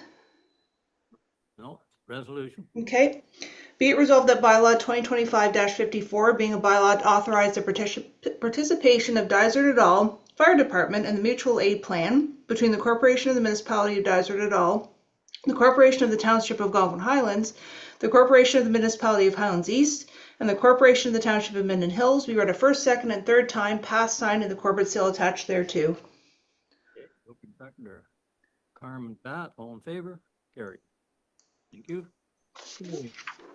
Use of the AJ LaRue Arena parking lot for the Highland Storm. Yeah, so council received a request from the Highland Storm to use the arena parking lot on Saturday, September 6th. So they're planning to rent the ice the whole day, except for there's a private rental for an hour and a half. But otherwise, Storm will be on the ice the whole day, and then they're hoping to do a fundraiser in the parking lot, having some hockey shootout challenges, a dunk tank, and some other activities for people trying to raise funds for their organization. Everybody okay with that? Resolution then? Be it resolved that council approves Highland Storm's request to use the AJ LaRue Arena parking lot on September 6, 2025 to host a fundraising event on the condition that the Highland Storm's event organizers work with staff to fill out a permit to use the parking lot and logistics for the day. Okay, mover and seconder. Nancy and Carm, all in favor? Carried. Okay. Okay, Carl? Good morning, council. I will start with the building permit activity report. Building permit activity in May was a little higher. We're starting to creep up there with permit numbers. Construction value was still slightly low, but it is coming up. Permit fees are kind of average, as well as inspections, average daily inspections. Any questions on that report? Questions? Okay, resolution then. Be it resolved that council receive the May 2025 building permit activity report as information. Okay, mover and seconder. Walt and Pat, all in favor? Carried. Septic maintenance inspection. Hi, good morning, Mayor and Council. This report is the first report of the year on the month of May for our septic reinspection program. This year we are completing part 2 of Area 5 in Harcourt Park. The program began the week of May 12th as we conducted 22 training inspections offered at a 50% discounted rate. So far we've completed 52 inspections throughout the month of May. With risk levels categorized as low, medium, or high based on the overall system condition. Additionally, we completed 45 lake health assessments, scoring shoreline conditions and providing education to homeowners. Most properties in May scored between 90 and 100, which is good to see. In total, we are conducting inspections, roughly 450 inspections this year, with numbers dropping slightly as homeowners do opt to have third-party inspections or are otherwise exempt. Are there any questions? Any questions? Okay, resolution then. Be it resolved that council receives the May 2025 update for the septic maintenance inspection program as information. Okay, mover and seconder, Barry and Tammy, all in favor? Carried. Okay, bylaw update. Good morning, everybody. This is a bylaw update report for June. As requested last month, I have separated the short-term rental complaints and the short-term rental proactive files. We did receive 2 in May. There were 2 at the time in June at the time of this report. Since this report was written less than a week ago, we've received another 8 complaints from the public regarding short-term rentals with the warmer weather coming in. We are working to close some older files now that we can get to some of these more remote locations. I also received a request to include the amounts regarding our tickets issued, our bylaw fees, and our building code order review fees. So that is the amount that equals out to. Our total approved licenses at the time of this report were 197.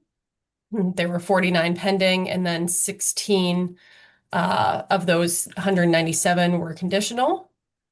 And in terms of general updates, the bylaw department has also moved to PSD citywide. It was mentioned in finance earlier because they've also moved over. So now residents can sign up for email updates for any complaint they file. They can also check the status of their complaint at any time online. In terms of other bylaw enforcement issues, the Wigamog file was sent for legal review. I heard back yesterday from our lawyer who set up a meeting for Thursday if any members of council would like me to send that invite. And finally, the topic of contractors mooring boats near boat launches has resurfaced. Last year, council indicated a desire to allow this type of encroachment if the contractors' boats were not interfering with use of the boat launch. However, there was not an official resolution passed, and that has been questioned. So if council still wishes to not enforce this type of encroachment, I would just ask for a resolution. Okay. Do we have a resolution on that, Mallory? Yeah, so Haley's in her report indicated, so she just has an extra point to her resolution where it basically reinforces what council decided already. Okay. So is there any questions on that report? I would also encourage council, if they want to speak to Haley about the Wigamog file, that they contact her after council. Yeah, okay. Short-term rentals, you said there's been a few complaints then already, like 8, I think you said. Yes, so in this report, it indicates that we had, at the time this report was written, we had only had 2 complaints from the public regarding short-term rentals in June. Since this report was written last Wednesday, we've had 8 more, mostly coming in over Sunday and Monday morning from activities occurring at short-term rentals over the weekend. Are they noise complaint? There's a few noise, there's also a few that they're active short-term rentals and their neighbors don't see a license. And then I think there was one that was a trespass concern where the renters were coming onto the neighbor's property.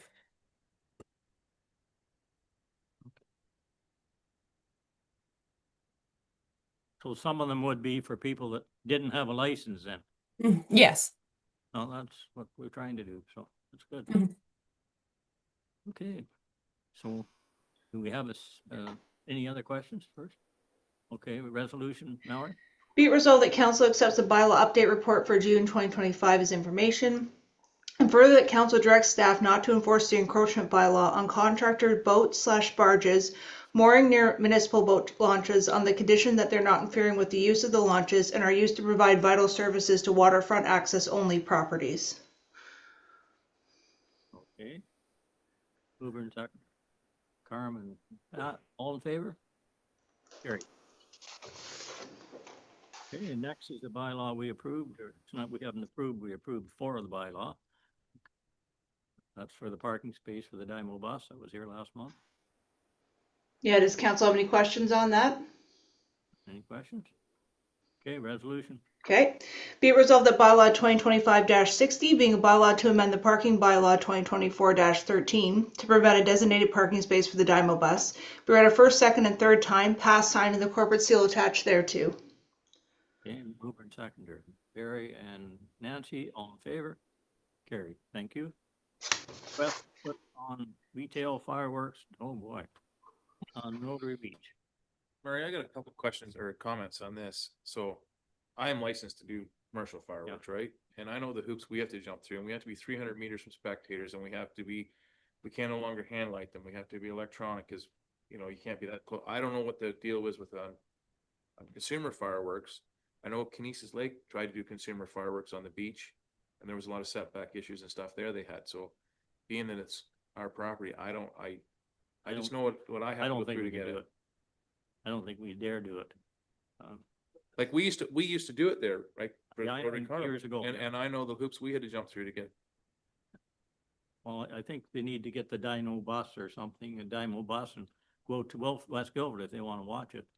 I just don't think that we can, our liability, I don't think we need to do it. Or could. Yeah, like I think it'd be great to have it there again for the people, but you know, Rotary Carnival used to do it in the summer, but the budget wasn't there anymore, and it is expensive. Great idea, but. Great idea. I it's just don't think not it's, so- it'd be different. I think if the guy, whatever that building in the corner, if they want to put it on their lawn on their property, that'd be a totally different thing than us putting I it on think our. there's going to be a fire ban on all summer too, so probably won't be. Don't say that. Well, I think there will be. Okay. So we have a resolution to refuse it or what? Okay, yeah, I could read that. Be it resolved that council denies the request from Mervyn Barron to put on retail fireworks display at Rotary Beach for Canada Day. Mover and seconder. Pat and Carm, all in favor? Carried. Murray, before we move on, Haley, can you put me on that list to be on that meeting with Wigmont? Yep. Okay, thank you. Can we take a break here now for 15? Good. We're moving along pretty good.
Okay. Okay, ready for the roads report? Dave?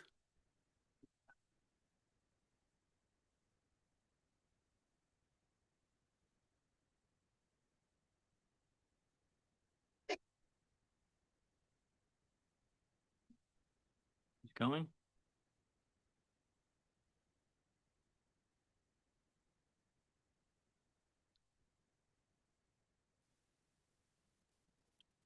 Good morning, council. Morning. My road maintenance status report for May 2025. Construction, Mountain Street, Hillman Road, and True North, which was an emergency washout. Bridges and culverts, we have Mountain Street, Hillman Road, and True North Road, which again was emergency washout. Ditching, we've carried in under ditching on Mountain Street and Hillman Road, and summer road patrol has been ongoing. We have ongoing patching operations throughout the municipality, and we have road sweeping operations ongoing. Any questions for Dave? How are you making out on the sweeping, Dave? We're currently in Halliburton Lake. Okay. On Halliburton Lake Road and Curry Road. Murray, could I ask a question? Yeah, sure. Rob, I'm just wondering, you know, if it's really needed in regard to roadside mowing. I'm not talking about the major brushing, but is like are all the weeds and like small bushes and that have grown up so much? Is there something that's not as costly and takes so much time that that could just mow the grass down like 5 or 6 or 8 feet in off the shoulder? Is there some company that does that roadside mowing? Yes, there's quite a few actually. So roadside mowing was removed from our operations quite a few years ago.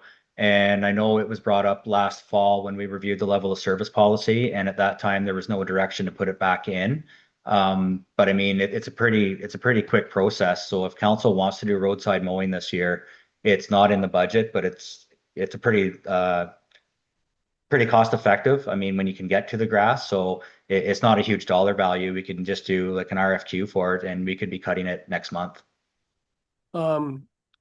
Like, do you think there's a need for it? I of course, we're all driving. I think there is myself personally, but like, could you look into that, or does council want to? Maybe I guess I'll have to ask council, but I definitely. We got to do it. You can't walk on the roads. You're walking out on the road bed instead of on the side. Yeah.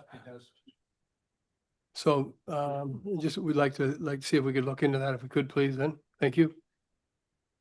So Rob, do you need direction to update the level of service policy to include this so it's not a discussion going on? Yeah, that would be preferred. You know, in the interim, if there is a will to go out to quotation, I mean, we can do that pretty quick. I don't know how much of a discussion you want because, you know, we don't meet for another month. So if you're going to do the roadside mowing, generally you want it done in July. I will caution though, we will be taking phone calls on cutting down the milkweed adjacent to the road. So. Yeah, well, I think we don't do maintenance issue every year, like between small animals and turtles hiding in the grass and everything else we got going on. I think it's important to do that because it also keeps the small trees getting in the bigger trees on the shoulders as well, which I seem to having a battle with as well. On that note, so I'm all for it. We can do it. I am too. Is everybody in favor of doing it? We're all in favor of doing it. So, Rob, does it make sense in the resolution to direct staff to update the level of service policy to include roadside mowing, but also to issue a request for quotation for 2025? Yes, please. Okay, so I'll read what I have, unless there's more discussion. Sorry, I'm interrupting.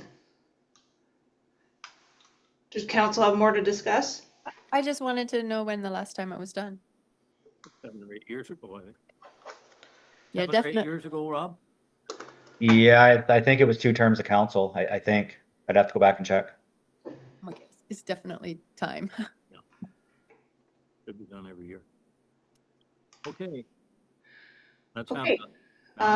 Be it resolved that council receives this report outlining roads maintenance activities for May 2025's information and further directs staff to update the level of service policy to include roadside mowing and to issue a request for quotation for roadside mowing in 2025. Mover and second. Walt and Carm, all in favor? Carried. Okay, capital project. Thank you, Mayor, members of council. The notable topics on this one will be the Redstone Brook and Barry's Bridge replacements. That is out for tender right now. It closes the end of the week. So we will be reviewing that at next month's meeting of council. I got the 90% drawings back for the bridge at the Head Lake Park. So I have some comments back at the engineer for that. Hopefully it can go to tender relatively quickly too. And I'm hoping we can discuss that at next month's meeting as well. And the pedestrian crossover analysis at Highland Street and Mountain Street by the Royal Canadian Legion is underway. So I'm hoping in the next month or so we'll have some results on that. Rob, are we, the grader, the new grader going around town, we got it rented right now? Is that what the deal is with it? Yeah, Dave coordinated a demo of a new cat grader. So we actually have some grader training taking place too. So it actually helps us with operations. We have that spare grader for a few weeks. So did we get a grant for the bridge at Head Lake?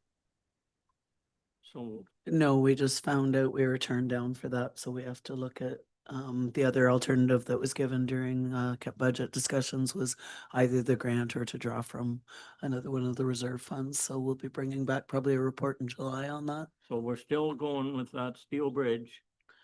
Rob's still getting he's just getting the final designs from the engineer right now. So I think that's going to be ready for July. Is that correct, Rob? I'm hoping so, yeah. It's a lot of money. Is there any chance that we could look into something else beside the steel bridge, or is that not possible? Rob? The feasibility study was done looking at all the options, and that part was brought back to council and received, and now the engineering. So I think we've passed that stage. I mean, there is a commitment at this point for the bridge replacement in 2025. So, I mean, if we're going to change that, I think we should change it sooner than later.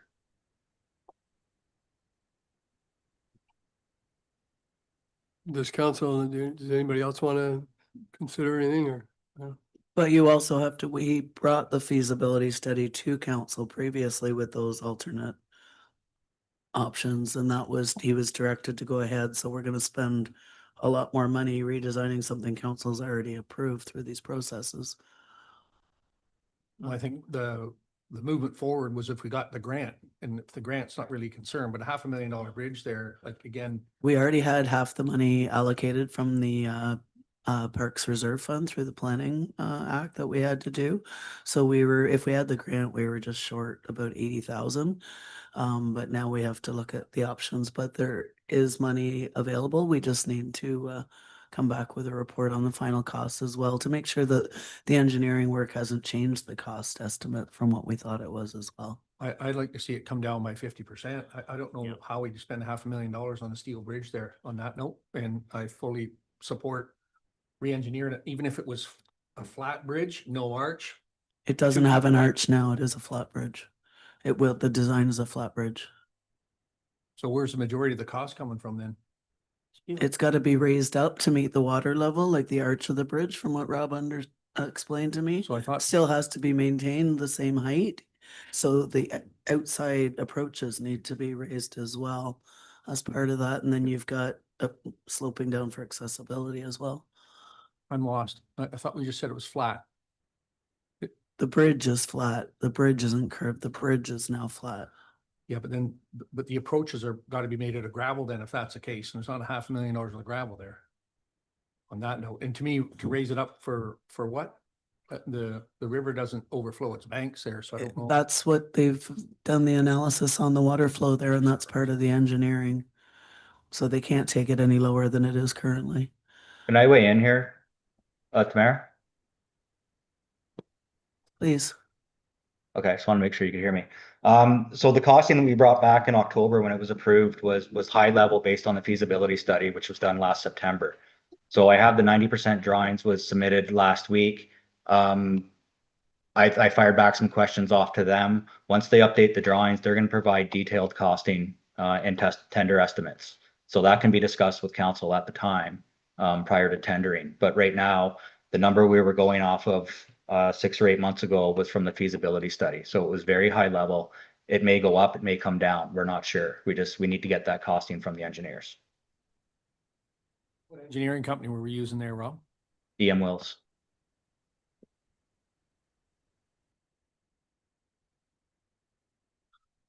All right. Well, again, for myself, unless I'm mistaken, I always thought was feasibility study was what it was going to come back as on that note. But in terms of, again, $500,000 for that short stretch of bridge, I'm struggling with it. No, I Again. think everybody is. Yeah, we did do the feasibility study and it was brought to council and received. And the second step was the engineering, which is happening now. Correct?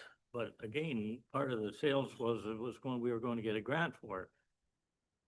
No, we had a discussion during budget. We went back and watched it and it was very clear that if we couldn't get, we were going to apply for a grant. And if we got it, then that would mitigate the cost. If we didn't get it, council said they were going to go ahead and fund from another reserve.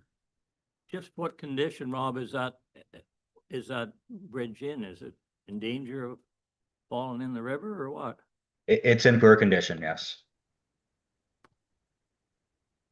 It's in tough shape. I don't, Rob, again, so moving forward, if they come back and we discuss their costing and everything else like that, we find it's out of scope from what we're comfortable with, can we ask them to do a redesign? On that note, like to me, a wooden BC4 beam bridge like they do with the railways is gonna be like 150,000 if that. It's my own opinion, of course, but again, I struggle with a $500,000 pedestrian bridge that's 60 feet long, but anyway.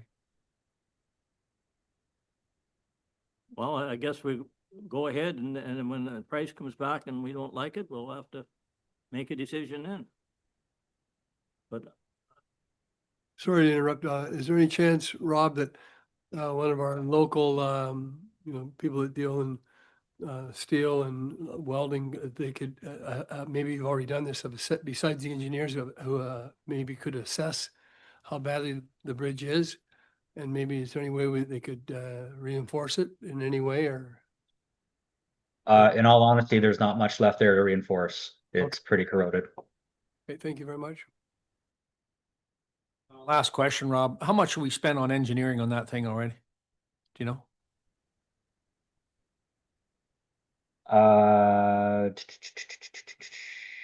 The feasibility study was about 29,000 and the design and sorry, just bear with me a second. Yeah, sorry to put you on the spot. Detailed design and tendering is 31,000. $60,000. Okay. Okay, well, it's got to be engineered, I guess, so. How do people cross it? So where are we on this right now? I guess. Rob's going to return in July with the costing. Then we can discuss it then. Yeah, there's no resolution required at this point. No, it's just to receive the capital projects update. Okay, let's have it then. Okay, be it resolved that council receive this update on the 2025 capital projects as information. Mover and seconder, Carmen Berry, all in favor? Carry. Okay, tender results. Yes, thank you. So this report is on the tender results for the winter sand screening at Carroll Pit. So as discussed, this project is going to give us hopefully at least 3 years of winter sand to work with. We had eight vendors attended the site meeting, the mandatory site meeting. We only got one bid. You'll see in the report, the net cost per ton is just over $7 a ton, which is about 27% over last year's price. However, there is quite a bit more work involved in this project. So I think it is worth recommending this contractor do the work. There's going to be about 6 to 8 weeks worth of work according to them if it moves ahead. Is, Rob, is there any reason why there'd only be one bid? Like, did this require a bond? It did require, yes, it did require a bond for bid deposit. So that's not really fair to a lot of the local, so that would be able to also put bids into this, right? Local contractors? So the reason there was a digital bid bond associated with this, because it was a fully online submission. Throughout the submission, I didn't get any comments about not being able to obtain a bond or would we accept some other type of security. So I did hear about it a little bit behind the scenes after the fact, but no vendors did contact me during the procurement period. So you had none of the local contractors contacted you. So that's what you're saying? That's right. But it was a local bid that got it. We do have a few people that bid on local projects that are bonded, but that said, we are doing a review of the procurement policies right now to look at ways of opening up those other options, even when we do online bidding, so that it goes beyond bid bond and allows for things like letters of credit and the other surety options that are out there. So we are working on that right now, and we'll be doing that moving forward. the problem I have, when you get one bid, you don't know how much money you left on the table. Murray, obviously there's a reason we didn't get 7 other bids. And I think we should revisit this and see why we didn't get 7 other bids before we accept this bid. Is it, how many bids did you get last time you did this? Roughly one? I don't know. I would have to check, but it was different work too. Similar, but different. Well, having to produce the bond, I mean, that kind of cuts out all the little people, isn't it? All the little contractors? It's a process. You have to get in touch with your insurance company or a bonding company and go through some administration for sure to get set up, but. Yeah, okay. But can we not accept a certified check or a line of credit or something? Those are options we're looking at to move forward. How come we got in this situation? We didn't used to do this. We've been doing bid bonds for quite a few years now. Not when I've been around. We always tried to leave the money locally if we could. Well, the minute you hear bond, it deters some of the local contractors, and I'm for full disclosure, it deterred my company from putting the bid in. And anyway, I would like to see it that we don't have to have I understand it on situations maybe like on a bridge or something like that, that you're talking about millions of dollars and a lot of engineering. On this particular job, it's not rocket science by any means. There's a lot of companies in the area that were more than capable of doing that work. But I'm saying from my own experience, when we hear the word bond, it takes it to another level, and we're not prepared for that. And I know a lot of other companies that are in my position also. So anyway, that's my 2 cents. I understand the fact that if, for instance, a local got it and something happened that they walked away and they didn't do it, we need to be protected. So if you have a line of credit or you have a certified check or something for half of it or 3/4 of it, you're safe.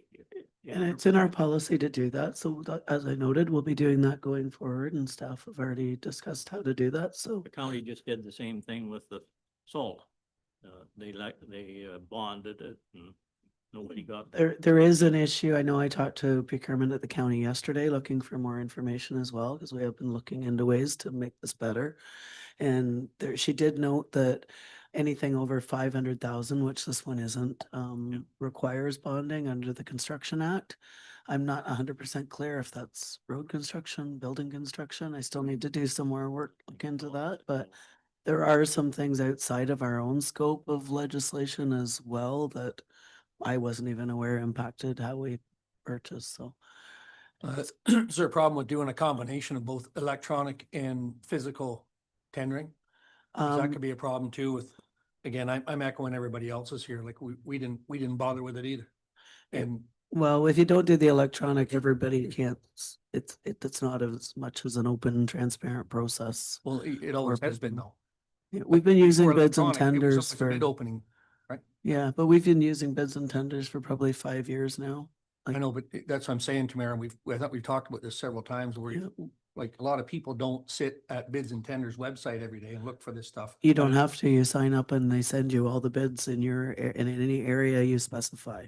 I know, but on the same note, some people aren't as computer literate as having Mhm. other offices that people that are on that. Yeah. So in terms of keeping money locally, and I'm not talking about just the sand tender, I'm talking about everything. Yeah. If they're community tax dollars, we should be doing what we can to ensure that the money stays in the community and there's accountability for it. It's not a handout. But on the same note, if we have to massage those systems, then to me, that's our job Yeah. on that note. So to me, I'm with deterring this and retender, like I said earlier on, I was chatting with, it doesn't matter. It's no different than the Kosh Long Bridge. We got one tender. It seemed like it was way out of whack. What do we got to do to massage this to make it, is it a redesign or what do we have to do to make this better for everybody? Anyway. Thing is with this is our gravel. This isn't like they're bringing us something. They're just providing us a service. So they're like, I don't know what the bond is. It's our product they're working with. You know, it's just labor they're supplying us. Yes. The bid bond has nothing to do with labor or performance. The bid bond is solely so they sign the agreement and they will do the work. So if they were to default and not sign the agreement, we would take that bond and we apply it to the second bidder if there was one. So that was the only intent of the bid bond, or letter of credit or certified check. Sounds good. We're not trying to kick you in the shins all the time, Rob, so you know.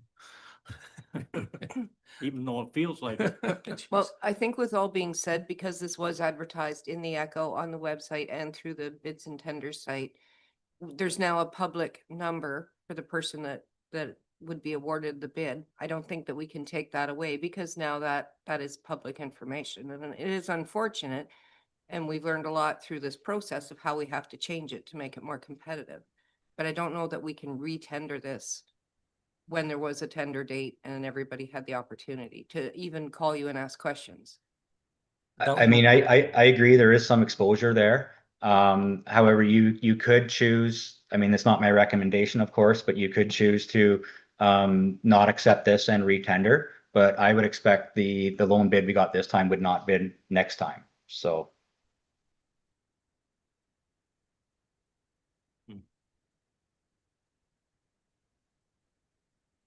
And again, not to be confrontational by any stretch, but we didn't accept the $5 million bridge tender either on that note. And again, like I just mentioned, if we had to massage the tender or we open it up, then to me, it's in the best interest of everybody in the community to do that. Yeah. Anyway. Yes, and you know, just to follow up, the Kosh Long Bridge was not re-tendered either, so. Well, what's everybody want to do? I feel we're obligated because we went through the process to accepting the bid as was recommended.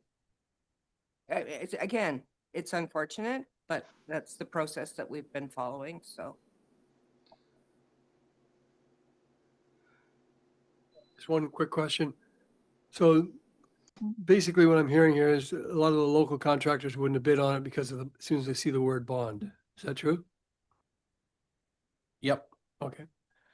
So, if that word wasn't in there, like you feel that you definitely get some local contractors putting in a bid. I would think so, Walt. Like I said, this isn't a real complicated job to do. So it's Yeah. I totally think that, yeah, we would get some, if you wanted a certified check or something like that, that's reasonable, I think. But the bond, when you hear the word bond and you're a small company, you don't worry about it, but you pretty much wash your hands of it because it's a process. You have to, you have to give all your financial statements for your business and everything like that out you have to deal with an insurance company and they charge you, it's not a huge amount of money, but it's Probably $4,000 or $5,000. Well, it's usually, you know, upwards of 3, 4, 5% of the contract. Is it, is it too late to tender this? I No? don't think so, but I don't, I don't, I almost feel like I don't want to comment it on too much meanwhile I'm commenting on it because it's my line of work. So, I almost don't feel comfortable, you know, saying that we should or shouldn't because of, but at the same token, sitting in the municipal chair, I believe that the bids would have been lower. I think that we would have saved money, but can't tell you that for 100% sure either. So what would happen, Rob, if we did retender this out and the bids come in like, without the bond requirement and they come in considerably lower? Then you would save money. Yeah, I understand that. Good answer. I think Barry's kind of commented on this, but I want to I just want to let council know generally, and I'm not the integrity commissioner, but I would caution council of turning down a bid, retendering, and then awarding the contract to a company of someone who is on council. So this is where I know Barry, you're saying, I know why Barry doesn't feel comfortable commenting on it. So that's just something to keep in mind that I'm hoping that's not the outcome of this decision ultimately, because again, that's something that's not great. So, and again, if you bid on something that's just out there, that's fine. And I understand the implications of bonding and everything like that, but it is definitely a lesson that we need to take going forward as well. But that's the question, Rob, I was asking, well, what would happen? And I understand they'd save money, of course. But I want to know, I want to know what the problems we would get in by doing this. I guess Mallory just answered that question. The biggest problem you may have is if you retender because you don't like the price or the process and you retender for the same work, we could be challenged in court on that.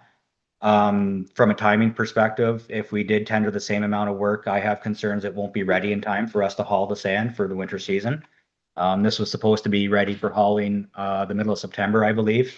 And if the work takes 8 weeks and we award in July, that takes us past the September 15th deadline.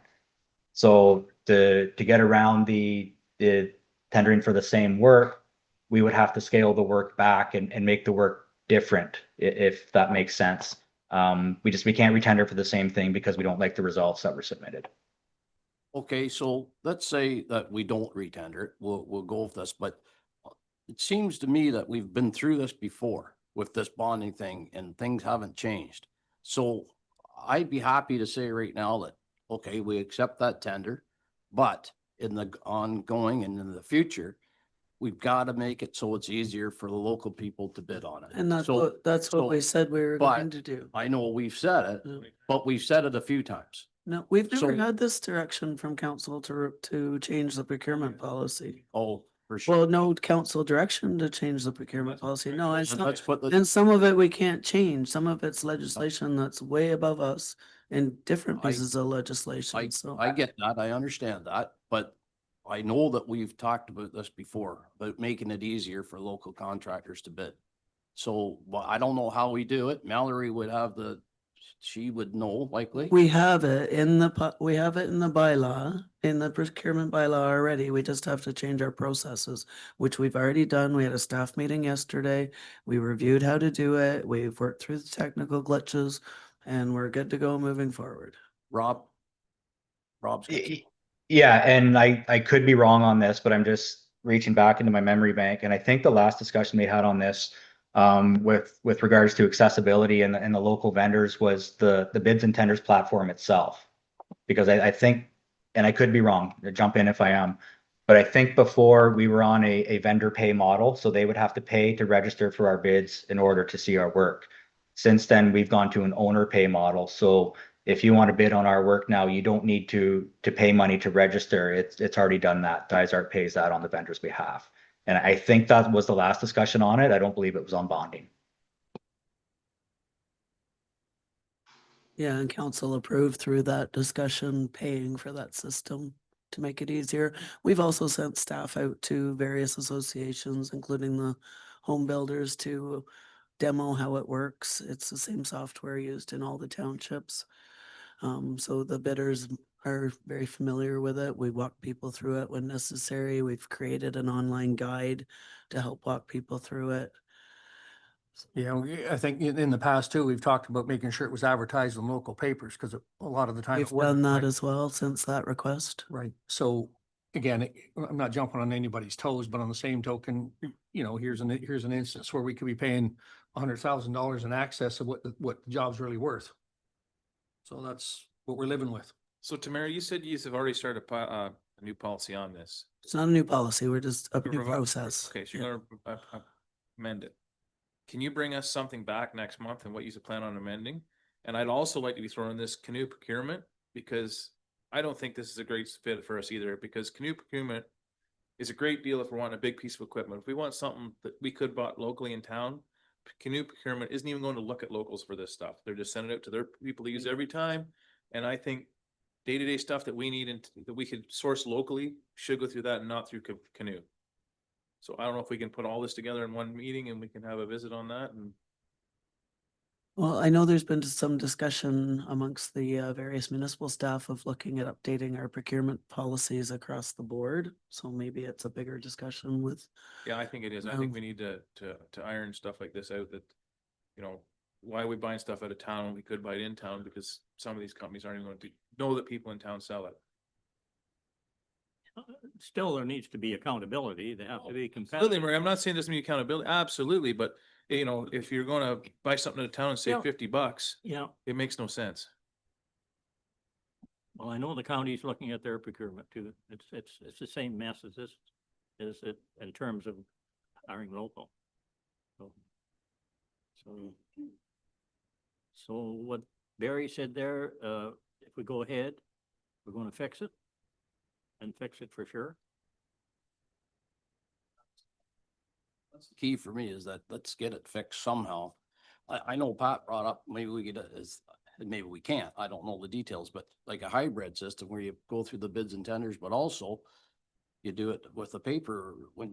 Like, what is wrong with opening up an envelope that says the bid, like it used to be done 15 years ago or 20 years ago? I don't know. What's the problem with that? I don't. Accountability and transparency to everybody that sees the results on bids and tenders and people bidding that aren't necessarily available for openings and stuff. It's a transparent process. Well, we're. I think we can help. I don't think the bids and tenders is that big of an impediment. I've gone through it myself just to test it, and it's pretty straightforward and intuitive. And we do have the help guides there, and we have people here to answer questions if people get stuck. Like, we haven't had any problems with people who are actually submitting through it. And being Other free than the makes one it a lot note- easier. Well, this is a deal. So to me, I'm all for a hybrid system on that note. If you want to do a tender opening when the people can't be here, then we do a Zoom meeting. It's live tender opening. Yeah, It's we're- as straightforward as you can camera. get. We're on camera right now. You can't. Yeah. How can it? It's not a big deal. Yeah, I think the bottom line here is that, with the one bid, like everybody's saying here, we could have saved 25 or 50,000 or who knows how much if the locals had a bid on it. It was a local bid on it, but that person who bid also didn't know that nobody else was gonna bid, so it's not like they put it high to get the only. know they were the only bid, but.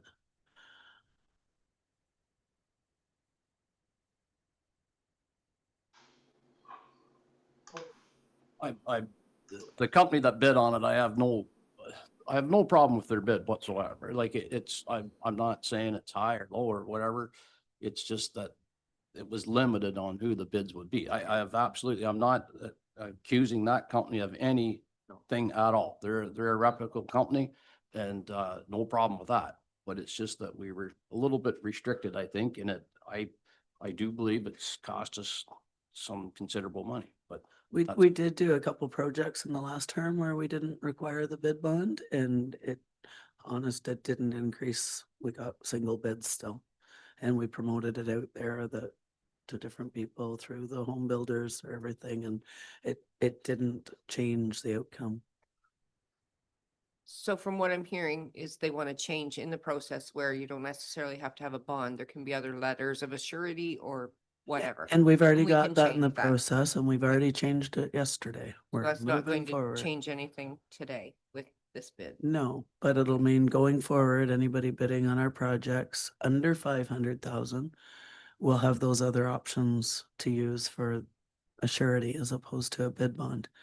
But anything over 500,000, I need to check into more with the county to see where the Construction Act plays into that, because it sounds like that bid bond's required at that level. But I'll confirm. Okay. Resolution. Okay. Be it resolved that council award the winter sand screening tender being RFT 2025 PW10 to Francis Thomas Contracting for $338,676.86 plus applicable HST, and that 1/3 of the cost be funded by the operating budget and 2/3 of the cost be funded by the gravel pit rehabilitation reserve fund in 2025. And that the cost repaid to the gravel pit rehabilitation reserve fund equally in years 2026 and 2027 from the operating budget. Who wants to move this? Nancy, second by Walt. In favor? Carried. Not everybody's happy. Okay. Speed display sign. Yeah, so this was a follow-up from a request from May's meeting of council. I did reach out and we came back with a cost of roughly $6,000 per sign for a speed display sign. So that'd be the radar signs we were talking about, which would be solar powered. Again, I'm a little leery on just placing these signs along the side of the road based on complaints. I think we should have a policy in place, and maybe that's something we can work towards, even if a member or two of council want to sit on board with us and go over this and have something in place for next year. We can start placing these signs perhaps next year. Them being a solar sign, we are somewhat limited on where you can place it, because if you don't get much sun exposure in the south, then the batteries are going to die on you pretty quick, and you may have to look to maybe a direct connection, a hydro setup. But until we know where we're putting the signs, we won't know whether it's solar or hydro.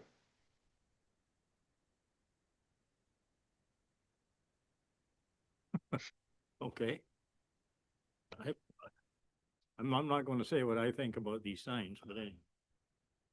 I was much more interested in the signs that, if you're going 10 or 15 or 20 kilometers over, that they automatically issue the license plate and the ticket. So. Yeah, and I think there's a change coming if it hasn't happened already. I believe the province is amending the Highway Traffic Act to deal with those. I'm not sure what the changes are going to be.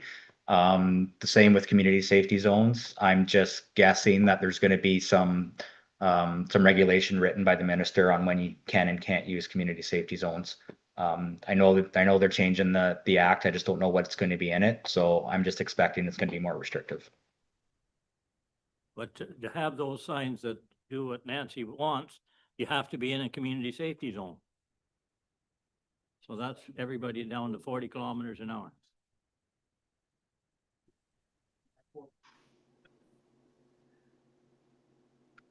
What would happen, Rob, if say one of the lake associations or road associations on the lake want to purchase their own sign? And maybe we contribute a bit to it or something like that, especially when it's that way they can, because one of the biggest complaints I think you get is you didn't put it in the right place. Is that not right? Absolutely. So yeah, I mean, if an organized group wanted to make petition to the council, I mean, it could be as simple as a license of occupation or something to that effect with some terms on it on when it can and can't be in place. And, obviously we're not responsible for maintenance or replacement. So that could be a consideration, I guess. Yeah. Thank you. Okay, so that's coming forward then. Okay, I guess just receive that for information then. Yeah, sorry, Mal. Is there any interest from, one or two members of council that want to sit down and actually work on this policy? ultimately you're the one that has to pass it. So, I will. I will also, Rob.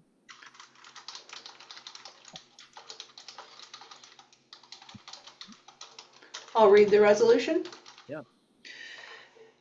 Be it resolved that council receive this report about speed display signs and information, and that council directs staff to return with a policy for use of speed display signs along municipal roads for inclusion in the 2026 operating budget. Move on, seconder. Paul? Nancy. Okay. Favor? Okay. Waste management, some. Ashley? Hi, good morning, Council. This report is for the first quarter of 2025, just to reflect our revenue, vehicle counts, and tonnages. So for 2025 versus 2024, quarter one vehicle counts, we had a decrease of 1.5% of vehicles visiting the landfills. I went from 30,137 to 29,679. For our metric tons for blue box material in our first quarter of 2024, we had 177.61 metric tons. We're now up to 198.34, a change of 11.67%. For garbage, quarter one, 2024, we had 342 tons, 0.57. For 2025, quarter one, 370 tons, 0.75, with an increase of 8.23%. Our construction and demolition saw a decrease of 60.25%. In Q1 2024, we had 505.19 tons, and in Q1 2025, we saw 200.83. For revenue in 2024 quarter one, we had 92,197.92, or sorry, 92 cents. On quarter one of 2025, we saw $65,470.80, which is a percentage change of 28.99. For expenses, for blue box hauling and processing, just like last year, we didn't see any costs for that. Garbage hauling and processing, we had $80,777.23 for quarter one 2024 and $92,124.25 for an increase of 14.5%. Construction, demolition, waste, hauling, and processing was $43,111.40 for quarter one 2024. 2025 quarter one was only $12,129.80, which was a decrease of 71.86%. And the total hauling and processing for Q1 2024 was $123,888.63. In 2025, Q1 was $104,254.05, for a decrease of 15.84%. And then attached, there's a chart that just, if you can pull that up, Mallory. Sorry? Oh, there should be a. Yep, there's a chart attached to the. It's attached, yeah. Yep, you can see it. Oh, perfect. Yep. So this information just reflects the year-over-year changes. As I mentioned, it reflects how many trips we've been taking for hauling and processing, the total weights collected, and the expenses associated.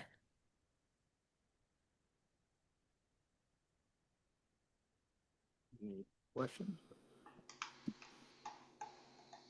Quite a drop in the construction waste. Yes, Goes along the line of the building permits being down, right? So. I think too, the poor weather as well. It's not fair 600,000 enough for since we cottages to started. build Big ones. Change. I think we're all right budget wise, so. Yes. Okay, Any discussion on that? I'm just looking at the numbers, like for the construction and demolition waste, hauling and processing. Like it's down 71%. Shouldn't that be a big reduction in our costs for trucking this stuff out? Yes, so if I'm looking at the previous weights for 2024 for processing in hauling. In January, we spent 4,000, February was 2,400, and March was 6,400. For the first quarter of 2025, we've only spent $800 as we've only had one haul out of material for the first quarter. Okay. Yeah. Thank you. Walt, at the very bottom of that chart, you'll see 2024 processing and hauling, and we're down a lot per trip cost-wise from 2022 and 2023. 2022, which mirrors 2023, is $1,400. Right now, we're paying $800, almost half. And in terms of processing, we're going to say 2023, we're at $152 a metric ton. Now we're at 60. It's good stuff. That is good stuff. So it's down almost 600,000 from when we started Yeah. reviewing the processes here. So it's going in a good direction. Thank you. Thank you. Okay. Any other concerns or questions? Okay, resolution. Be it resolved that council received the first quarter of 2025 waste management summary for information. Mover and seconder. Pat and Barry, all in favor? Carried. Okay, finance.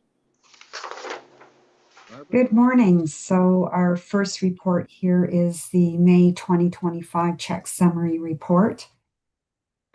Total disbursements for May were $1,458,000, of which $1,181,000 was vendor payments, and the balance is for payroll at $276,000. Okay. Any questions on that? Resolution? Be it resolved that council acknowledges receipt of the May 2025 check summary. Okay, mover and seconder. Nancy and Walt, all in favor? Carried. Properties eligible for tax sale. Yes, so we're preparing for our 2025 tax sale. So a tax sale is the process followed by municipality to recover unpaid property taxes through the sale of the property in arrears. By the time a property is eligible for the tax sale, property taxes are at least in their third year of arrears.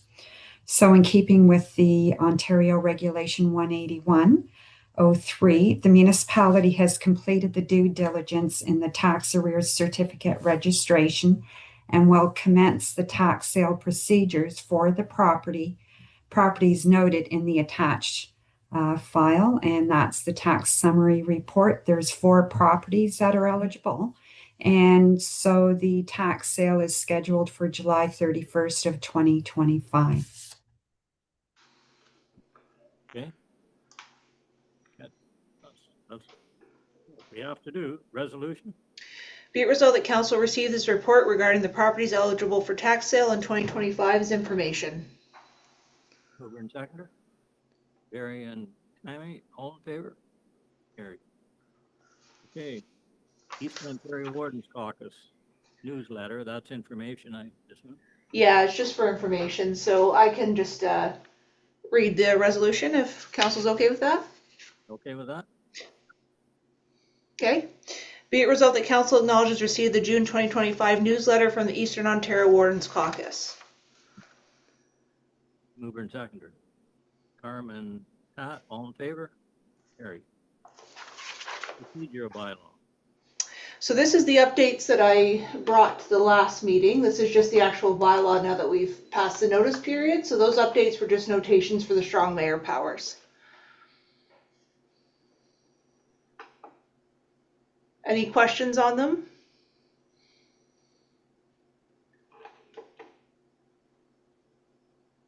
No, it doesn't appear to be any. Okay, I will read the resolution. Be it resolved that bylaw 2025-53, being a bylaw to govern the calling, place, and proceedings of meetings, be read a first, second, and third time, passed, signed, and the corporate seal attached thereto. Okay, mover and seconder. Walt and Barry, all in favor? Carry. Okay, next. So this is just an over-review report on how strong mayors are going to work in Dysart. It's quite lengthy. I'll try to summarize. I also want to mention that we need to go into closed around noon, so maybe after administration, Murray, we can just go in. We can take lunch and go into closed. Does that work for you? Yeah.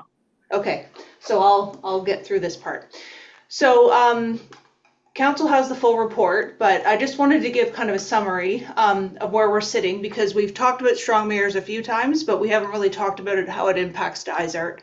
So I just want to let council know that this was obviously applied to councils of 6 members or more across Ontario, which affected 260 municipalities that now have strong mayor powers. Minden Hills is the only other municipality in Haliburton County that has it. And of course, it's to all single and lower tier municipalities, so it wouldn't apply to a county, for example. These priorities are for new housing and infrastructure development. And I also wanted to make the point, because I've heard some talking out there that Dysart's okay with strong mayor powers because they didn't pass a resolution opposing it. Now, this wasn't put on the agenda because it's similar to opposing the Planning Act or the Municipal Act. This wasn't legislation that you were able to oppose or you were able to opt out of. So regardless of how Murray felt about it or how council felt about it, it's here until the province says it's not. So we're working within it. So as you'll see as I read further, Murray has made the decision to delegate as much as he possibly can back to council, and we'll work with council with these powers. Murray, I'm speaking for you a lot, so you can interrupt me if you ever want to. But this is what I've gotten out of it. So just to review, there's things the mayor can do now. They can introduce matters for consideration. They can do it during a meeting if they do so in writing. They can introduce bylaws. And of course, this would all relate back to housing and infrastructure development. They have a veto power. I've gone through a comprehensive detail of how that veto power would work. There's timelines involved. It's quite complex. I won't read it again, but it's fully outlined in the report. Murray has to say within 48 hours of passing if he thinks he's going to veto, and you know, you have to have a super majority vote to override. So there's a lot of new rules within that. Mayors have the ability to directly direct staff now as well if it relates to a housing priority. Budget powers and duties. This is where it's going to get really interesting. The mayor now presents the budget unless they forfeit the right, which would mean that you would have to wait until February 1st to start the budget process, and then it would revert back to council. So in many municipalities, in order for staff and council to continue with their business throughout the year and not wait until that February 1st deadline, the mayor basically works with staff to bring forward the proposed mayoral budget and then works with council to get their amendments in. The timeline is shortened. It's a 30-day timeline after the mayor presents their first proposed budget for council to have their resolution to propose amendments. So what Mayor Ferry's done is he's issued a mayoral direction to Dysart staff to prepare his mayoral budget in consultation with him. So Murray will be intimately familiar with that first budget that comes forward, and then staff will present it similarly to the way they have in the past, and council will be able to comment on it. We'll try to mirror the process we've had in the past. In terms of administrative and political powers, the mayor has the authority to hire and dismiss the CAO. Mayor Ferry has issued a decision to delegate this power back to council, which he's able to do. Organizational structure, the mayor is able to kind of hire and dismiss certain department heads and reorganize the way the municipality, like the staffing in the municipality is laid out. There's some limitations on that for statutory officers such as the CBO or the clerk or the treasurer or the fire chief, but everyone else, if it's a housing priority focus, they have that authority. Murray has delegated that back to the CAO in consultation with the mayor, which is how things run right now. So it's similar. Committees. The mayor has the authority to establish or dissolve committees. So if there was a committee that was a housing committee, for example, or would promote housing authority, and it would have to consist of only members of council. So these aren't committees that have outsiders, but it would just be council members. The mayor has the authority to do that as well. And Murray has delegated that power back to council, which is the way it is now. We passed bylaws to have our committees in place. So that's going to be as it is now as well. Local boards is a power that is currently dormant because the province hasn't prescribed what local boards would apply to it. So I've noted it here, but it's not something we have to deal with right now. So how the mayor exercise powers, they have to do so in writing every time to ensure transparency. This is done through either a mayoral decision or a mayoral directive. So Murray issued some last week, and they went on our website. They were circulated to council and all staff, and I've also attached them to this report, so it's everywhere. It's out there. They are subject to the Municipal Freedom of Information and Protection of Privacy Act, so some of them might be not public if it involves something that has private information. It's also subject to the Conflict of Interest Act, so Murray would have to declare if he had a conflict in something he was attempting to comment on. Another thing that got changed was our vacancy policy. So now, if a vacancy occurs during the term of the mayor, a by-election must be held if it happens before March 31st of the election year.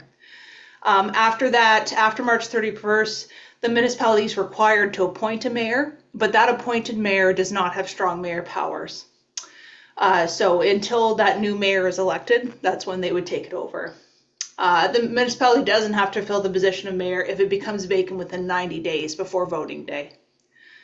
So that's kind of the summary I wanted to give. I really wanted to point out that Dysart hadn't had a big discussion on how much we didn't like strong mayor powers, but that was with me advising in the background that everything I had heard through consultation and talking to others is that this legislation was coming one way or another. There was a short commenting period, but it was coming. So this is how you can deal with it. Basically, mayors can decide if they want to delegate what they can delegate, and then they decide how to work with it. And let me know if you guys have any questions. What I've tried to do here is leave everything the way it was. I have no intention of putting a hammer down and saying we're going to fire her without you guys knowing, council. It'll be our decision. It wouldn't be mine. So I've just left it the way it was pretty well. And there's certain powers that Murray can't delegate. So he can't say, he could say, I'm never going to veto something, but he always could, right? You could say whatever you want to say. There are certain things he's not able to do.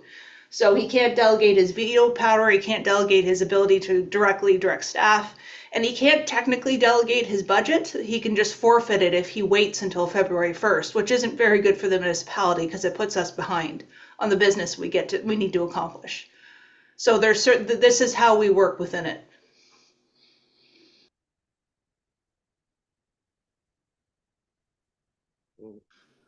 Any discussion on this? I hopefully made it so that it works for everybody. No. Okay, resolution then. Okay. Be it resolved that council acknowledges receipt of the strong mayor powers overview report as information. Okay, moved and seconded. Carmen, all in favor? Carried. Okay, request for temporary patio extension. So this is a request came in from Bonnyview. So this is a pretty simple one. So this authority comes through the Alcohol Gaming Commission of Ontario. Ever since COVID, they've allowed municipalities to approve temporary patio extensions. So they're not permanent, they're just for a certain season. And they just have to make sure they get municipal approval and then tell AGCO what the requirements are. So this patio that the Bonnyview wants to put in is entirely on their private property, which is quite easy for us. And I have a resolution there that just kind of outlines the regulations that they need to follow. And as per usual in the past, we've always said that patios be removed by Thanksgiving Monday. So I've put that in as well. I don't think we should oppose that. It's a good thing. Okay, resolution. Okay. Be it resolved that council authorizes Bonnyview Inn to temporarily extend their patio located at 2713 Cashagwigamog Lake Road in 2025, provided the following criteria is met. 1, patio plans must be submitted to staff detailing the patio layout. 2, the patio must remain on private property. 3, as per OREG 352-22 under the Liquor License and Control Act, the capacity of the area which the extension applies must allow for at least 1.11 square meters per person. And 4, the patio must be removed by Thanksgiving Monday, which is October 13th, 2025. Resolution. Mover and seconder, Nancy and Barry. All in favor? Carried. Okay. The next one's also an annual request we get. This is the Lions Club for their toll bridge. This year they'd like to hold it on August 2nd. Okay. That's an annual event. Yeah, we approve it every year. So if the council has any questions, I'm happy to answer them, but it's pretty standard for us. Mover and second. Oh, I'll read the resolution. Resolution, sorry. Yeah, that's okay. Be it resolved that council authorizes the Halliburton and District Lions Club to hold their annual toll bridge on Saturday, August 2nd, 2025 from 8 a.m. to 4 p.m. in the vicinity of the bridge on Maple Avenue between Victoria Street and York Street with the following conditions. 1, that the Lions Club will obtain liability insurance, namely the municipality of Dysart et al. Is additionally insured, and provide a copy of their certificate of insurance prior to the event. And 2, that all volunteers working in the traffic lane shall wear approved safety vests. Okay, mover and seconder, Barry and Carm, all in favor? Carried. Thank you. Want to adjourn for lunch now? Is that the plan? Yeah, I think we should go into closed so that we can have a working lunch. But so I'll just read that resolution if council's ready for that. Yeah. Okay. Be it resolved that council adjourn its regular meeting at 12:02. Better write that down. 12:02 p.m. to discuss matters pursuant to Section 239, subsection 2 of the Municipal Act as amended pertaining to 1, a proposed disposition of land in the Township of Guilford, application to purchase a part of the road allowance and part of the original road allowance. 2, litigation or potential litigation, including matters before administrative tribunals affecting the municipality or local board, which is a bylaw enforcement matter. And 3, advice that is subject to solicitor-client privilege, including communications necessary for that purpose, which is a roads matter. Okay. Mover and seconder. And all in favor?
Okay.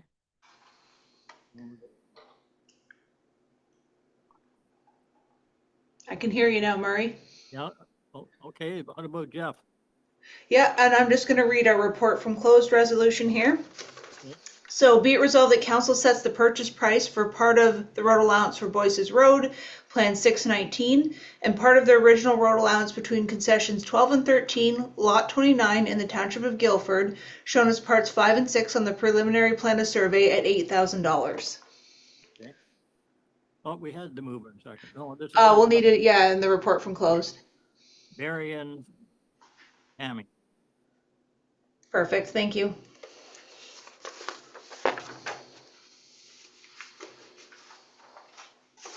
There's Jeff. Okay, Jeff. Yes, thank you. Can 9A. you hear me okay? Yeah. Okay, good. Yeah, 9A. So if council recalls, at the meeting in March, council passed a bylaw to authorize the execution of a parking agreement with the subject lands. The owners have decided to change the use of that rooftop patio from a restaurant to a liquor licensed establishment. In the zoning bylaw, the parking space requirements for a liquor licensed establishment are less than those required for a restaurant.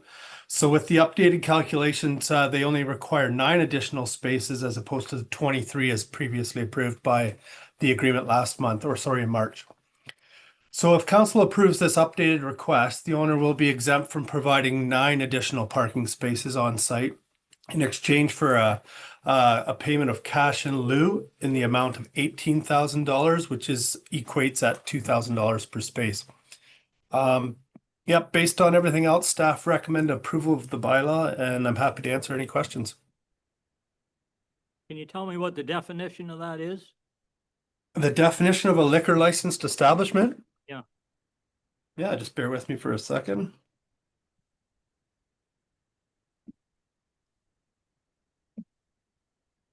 It's a building or premises other than a restaurant, a drive-through restaurant, or a takeout restaurant, which is licensed under the Liquor License Act. Is this not a restaurant? They've noted that the rooftop patio is going to be a cocktail lounge. So you can't have food up there? Is that what they're saying?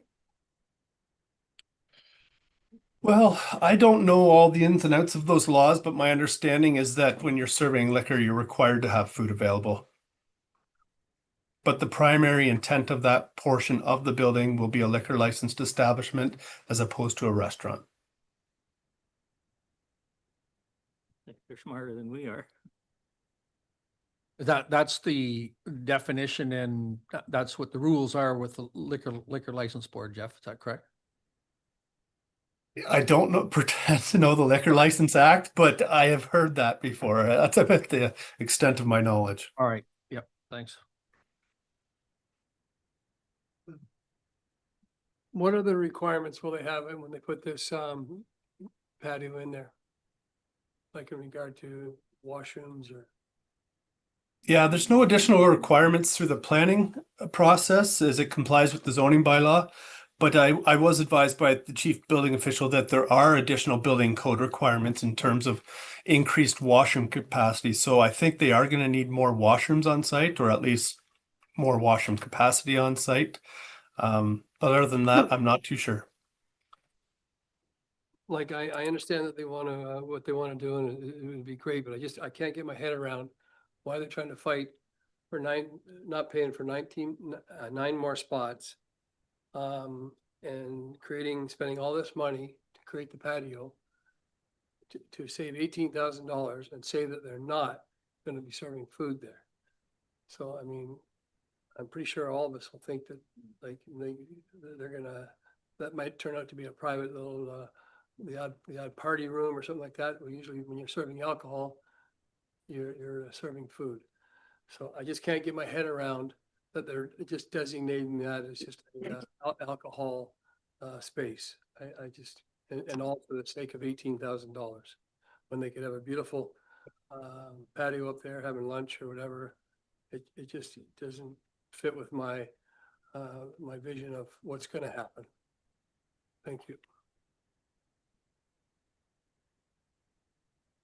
Jeff, Liquor License Control Board, I don't know much about it either, but did they do interim inspections and stuff like that? I imagine they have to. I would have to get back to you on that, Pat. I don't know the answer to that. I think you're right, though. They will. They're increasing seating capacity. Again, I'm in support of, small businesses growing in Halliburton and everything else. And I do support them. I support every business in town and every business in Dysart on that note. So if there's a way forward, we can help them move along. That's great. On the same note, if there are rules there regarding the liquor license and inspections and stuff like that, I want to try and do what we can to support business and support that. It's a good atmosphere there, as well as the other restaurants on Main Street. Like, we're building some good character in town here, and we need the critical mass because of the amount of people that are moving and coming and going. So anyway, I'm not trying to favor one business over another by any stretch of the imagination, because I do feel passionately about trying to make sure everybody can grow. And every restaurant's got its own pluses and minuses, or its own story in terms of trying to expand on that note. But anyway, I support it on that note. So, Jeff, just so I understand totally here, if we agree to this today, any issues with the washrooms or liquor license, everything is totally, doesn't mean, just because we're accepting here today, doesn't mean they're going to get it for sure because they might have a washroom deficiency or something, right? So that'll be another issue altogether, correct? Yeah, we're only here today just to review the parking. That's the only thing we're here to make a decision on. They will require a building permit to go through that process, and yeah, capacity for the bathrooms, everything else will be addressed during the time of the building permit. Okay, so, okay, well, I'm okay with what we're doing here today, and any other issues that come up will be dealt with accordingly, right? Well, they're complying with the law, so what can we do? So basically, the new restaurant that opened, also Juno, they got a patio at the back. Is that right? There's a patio there now? Yeah. And but they haven't, they're not paying for any extra parking spots for that? Well, patios don't count. Well, that's my interpretation. I thought that's what we talked about. At the party, that patios don't count. So like, but they're serving for food. I can't I just can't get my head around this, that that when we're social, we're in such a need of parking, more parking in our community here. And I got nothing against restaurants coming into town. We got some great ones, like Pat said. But I think that parking is such a big thing. We're gonna have to spend some money here very shortly to create some parking. And the amount of money we're talking is not a lot of money for these restaurants. So I couldn't vote for that. I'm sorry. I don't know. I agree with Murray. Like, I mean, they've meant whatever this is, that we really can't turn it down. Like, we have no right to turn this down, right? Is that correct? That's my understanding. We don't really have a right to turn this down. They've done what they needed to do, and Yeah, and if they don't do what they need to do, Bylaw's gonna turn it down or building or whatever, right? If they don't meet the conditions that they've proposed here. Like everybody's argument's right, we need more parking, but if the law is such that you can meet it, you meet it, you can't turn it down. How can you turn it down? Okay. Okay, we'll have a resolution then. Okay, be it resolved that bylaw 2025-55 being a bylaw to authorize the execution of a parking agreement with 5005308 Ontario Limited for their property located at 126 Highland Street, be read a first, second, and third time, passed, signed, and the corporate seal attached thereto, subject to the following conditions. 1, registered owner to pay any outstanding taxes. 2, registered owner to pay all administration and legal fees owed to the municipality of Dysart et al.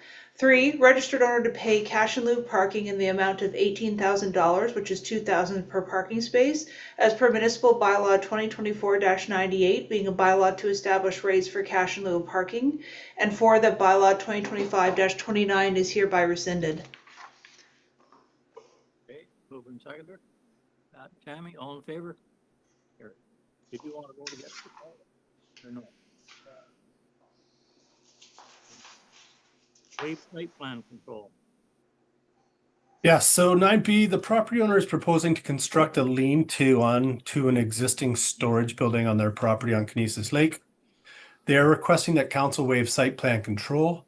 They do have some future development plans for this property that will require full site plan agreement. So based on that, we will be getting into a more extensive agreement with them in the near future. So based on that, staff recommend approval of this request. It's fairly minor. Resolution. Be it resolved that the request to waive site plan control for the lands legally known as Part Lot 17, Concession 2, Lot 24, Plan 367 in the geographic township of Havelock, municipality of Dysart et al. Be received for information, and that council approve the request to waive site plan control. Mover and seconder, Carmen, Tammy, all in favor? Carried. Okay, next. Is that yours, Barry? No, not that. No, I'm not, but I just don't want to miss you, that's all. Okay. Little Redstone. Yep, this is a road closing and deeming bylaw to facilitate the closure and conveyance of a road allowance on Little Redstone Lake in front of the lands of Keys. General comments were received from the County of Haliburton, but no specific concerns. And staff have no concerns and recommend approval of both bylaws. Any quick questions? Okay. Mover and second. Okay, resolution. Sorry. Yeah, I'll read it. Be it resolved that bylaw 2025-56, being a bylaw to stop up, close, and convey a portion of the original shore road allowance in front of lot 24, concession 1 in the geographic township of Havelock, be read a first, second, and third time, passed, signed, and the corporate seal attached thereto.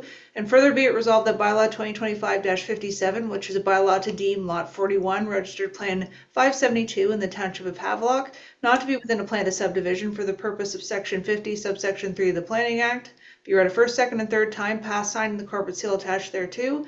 This bylaw is intended to allow lot 41, registered plan 572, to merge with the shore road allowance, which has been closed and conveyed pursuant to bylaw 2025-56.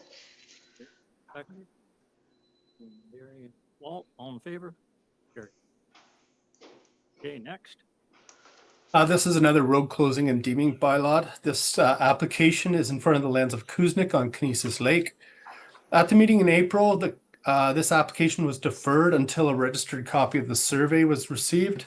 We are now in receipt of an updated survey.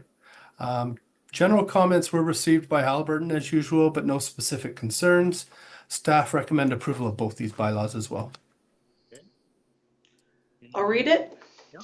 Be resolved that bylaw 2025-58, being a bylaw to stop up, close, and convey a portion of the original shore road allowance in front of lot 7, concession 2 in the geographic township of Havelock, be read a first, second, and third time, passed, signed, the corporate seal attached thereto. And further be it resolved that bylaw 2025-59, which is a bylaw to deem lot 8, registered plan 378 in the township of Havelock, not to be within a plan of subdivision for the purpose of section 50, subsection 3 of the Planning Act, be read a first, second, and third time, passed, signed, and the corporate seal attached thereto. This bylaw is intended to allow lot 8 on registered plan 378 to merge with the shore road allowance, which has been closed and conveyed pursuant to bylaw 2025-58. Moving seconder. Carmen and Tammy, all in favor? Carried. Next. Yeah, next 9E is a road closing and deeming bylaw to facilitate a joint application made by the Kluches and Rempels. This is adjacent to their properties on Musquaby Lake. We did receive again general comments from Haliburton, County of Haliburton, with no specific concerns. We did receive a request from Hydro One, who has asked for the survey to be updated to reflect an easement for them. So staff are recommending this be deferred until we receive an updated survey from showing the true extent of the hydro easement. Resolution then, to defer. Be it resolved that council defer application L07-RO-2023-006 to allow for a survey to be updated. Moving seconder, Barry and Pat, all in favor? Carried. Okay. Next. This is the one Barry's gonna have to, there he goes. Don't go too far. Okay. Want to report on this? Yeah, this is a new application from Mr. Chenconi, who is requesting to purchase the original shore allowance in front of his property on Redstone Lake. We did receive an email this morning from his agent requesting that this file be deferred. I think they read the staff report and had some questions that they wanted to get their head wrapped around, and they may want to attend council to discuss, I guess, staff's recommendations. So they've requested that this be deferred. Deferred, okay. Resolution then to defer. Be it resolved that council defer the request by Chincone, application L07-RO-2025-005, to purchase a portion of the original shore road allowance on Redstone Lake in front of lots 27 and 28, concession 13 in the geographic township of Guilford. Seconder, Barry and Nancy, all in favor? Carried. Okay. Okay, Lands and Mason then. Yeah, so the last item on our agenda, Ms. Mason has submitted an application for permission to use the road allowance adjacent to her property for driveway purposes. The applicants note that topography along the frontage prevents them from constructing a safe and suitable driveway along their frontage. Based on the direction provided by policy 32, this is a pretty common request, and staff recommend approval. This is going up the road allowance, huh? Correct. Just over on Sunnyside. Okay, resolution then? This is Be what- resolved that council grants permission to the registered owners of roll number 012-000-42000 Mason to cross and use a portion of the road allowance between Block 6 and 7, Plan 1 in the geographic township of Dysart as shown on the sketch attached to the signed acknowledgement form. Use is restricted to the driveway shown on said sketch. Permission extends to heirs, executors, and invited guests and is subject to the terms and conditions outlined in the municipality's standard acknowledgement form for use of road allowance. Use is restricted to uses permitted in the zoning bylaw as amended. Okay. This is going to create a water problem, but anyway, can't deny this. Okay, resolution then? I just need a mover and seconder. Yeah, Barry. Staff, okay. All in favor? Good. Okay. Okay, on to committees. Harcourt Community, There's nothing to report. okay, West Guilford, Nothing really, more than that we're gonna have fireworks on Canada Day and just a horseshoe tournament. All the rest of the events been canceled due to lack of volunteers as usual. So, boy. hope for next year, but probably not. Rails End, Nancy?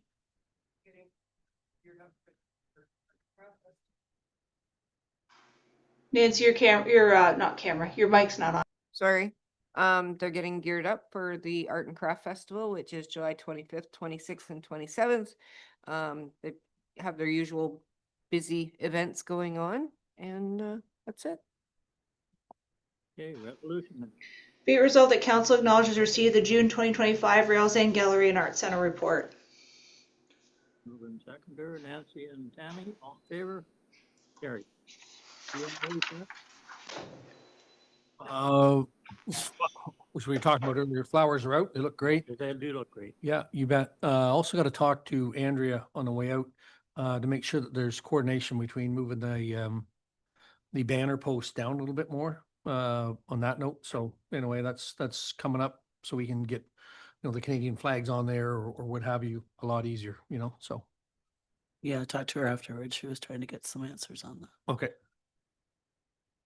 Somebody should check all these signs that they're sticking up. They're sticking them up everywhere on the sidewalk, not in front of their own businesses. Like Norm Parrott's business, he used to have one, now they got two. And the turtle people have got big ones stuck down the street. Like it just starting to look ridiculous. Must be a sign by law that they'll. I'll pass that on to Haley and Abby. Okay. Okay, Harvest Halliburton, Pat, anything there? Sorry, nothing to report. Okay. Source water protection, Walt. Upper Trent. No. Okay, then I guess we have a report from closed session then. Yep, I read that as soon as we came out, so I think we're towards the end now. Okay, so notice of motion? None? Okay.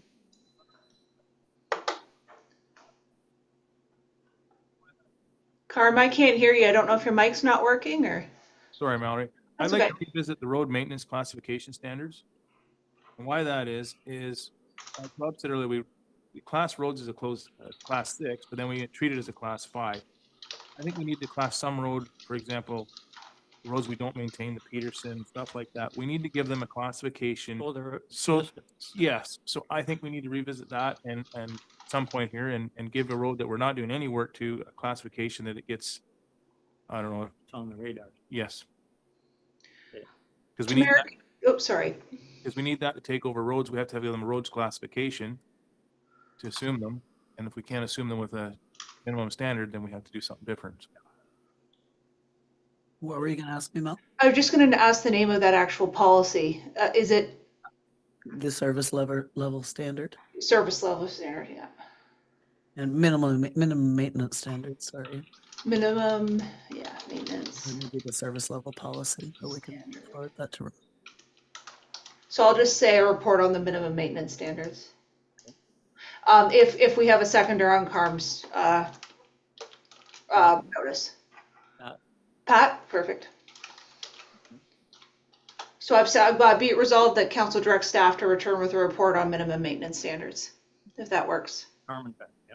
Yeah, perfect. Confirming bylaw? I've got a couple here, Marie, not to keep dragging this out. I'd like to make a motion that we go down the road of thinning the trees out along the pathway alongside the lake, down towards Halliburton Lumber. Specifically the tag alders. On that note, I'm not big on cutting maples and stuff down, but again, it'll open that back up some more. And to me, at some point, we're inviting beavers there by the second again if we don't keep it looked after. On that note, so that I think it's a safety thing too. People can't see people walking along. right, exactly. So that was the first one. Before you move on, Pat, I just want to make sure I've got it right. So thinning the trees out along, is it a pathway or sorry, what did you say? Right from the public boat launch, I suppose. Yeah, all the Head Lake on the trail side. Along Head Lake? Yeah, the Head Lake path, include across the bridge towards Halliburton Lumber. Head Lake path. From the boat launch. So you're talking from the boat launch, you mean along the shoreline? Correct. Okay, those, so the shoreline was planted intentionally for the geese mitigation. It's not the shoreline, That's no. not the Well, it's the shoreline, but it's tag alders. The stuff they planted is fine to stay. And Rotary put those diagonals along the land so that geese would not land there, and they work. On that note, I'm talking right at Lake Shore. Yeah, that was Leora Berman did that, yeah. Yeah, okay, we'll have to have a look. No, these are tag alders. They're like weeds. They're not, they have not been planted. They just grew. They just grew in the swamp. Yeah.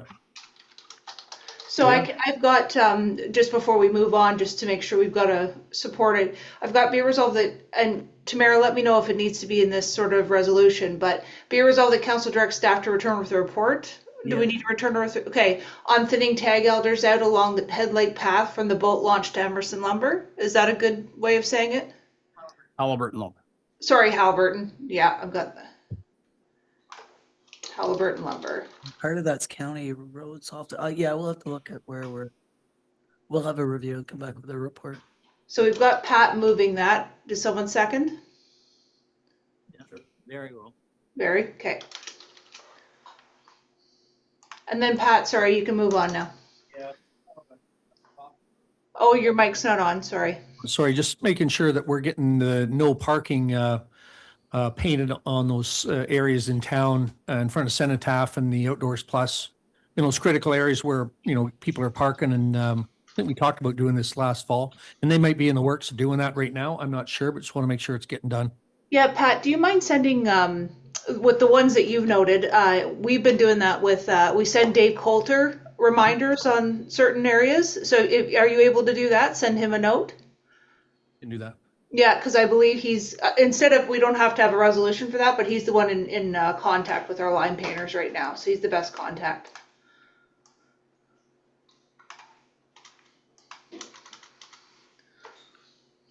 You good now? Yeah, sorry. Yep. Confirming bylaw then? Okay, be it resolved that bylaw number 2025-61, being a bylaw to confirm the proceedings of the regular council meeting held on June 24th, 2025, if you're at a first, second, and third time, pass signing the corporate seal attached thereto. Moved and seconded. Barry and Nancy, all in favor? Carried. Adjournment. Okay. Be it resolved that council adjourn its regular meeting held on June 24th, 2025 at 2:44 p.m. Mover and seconded. Walt and Tammy, all in favor?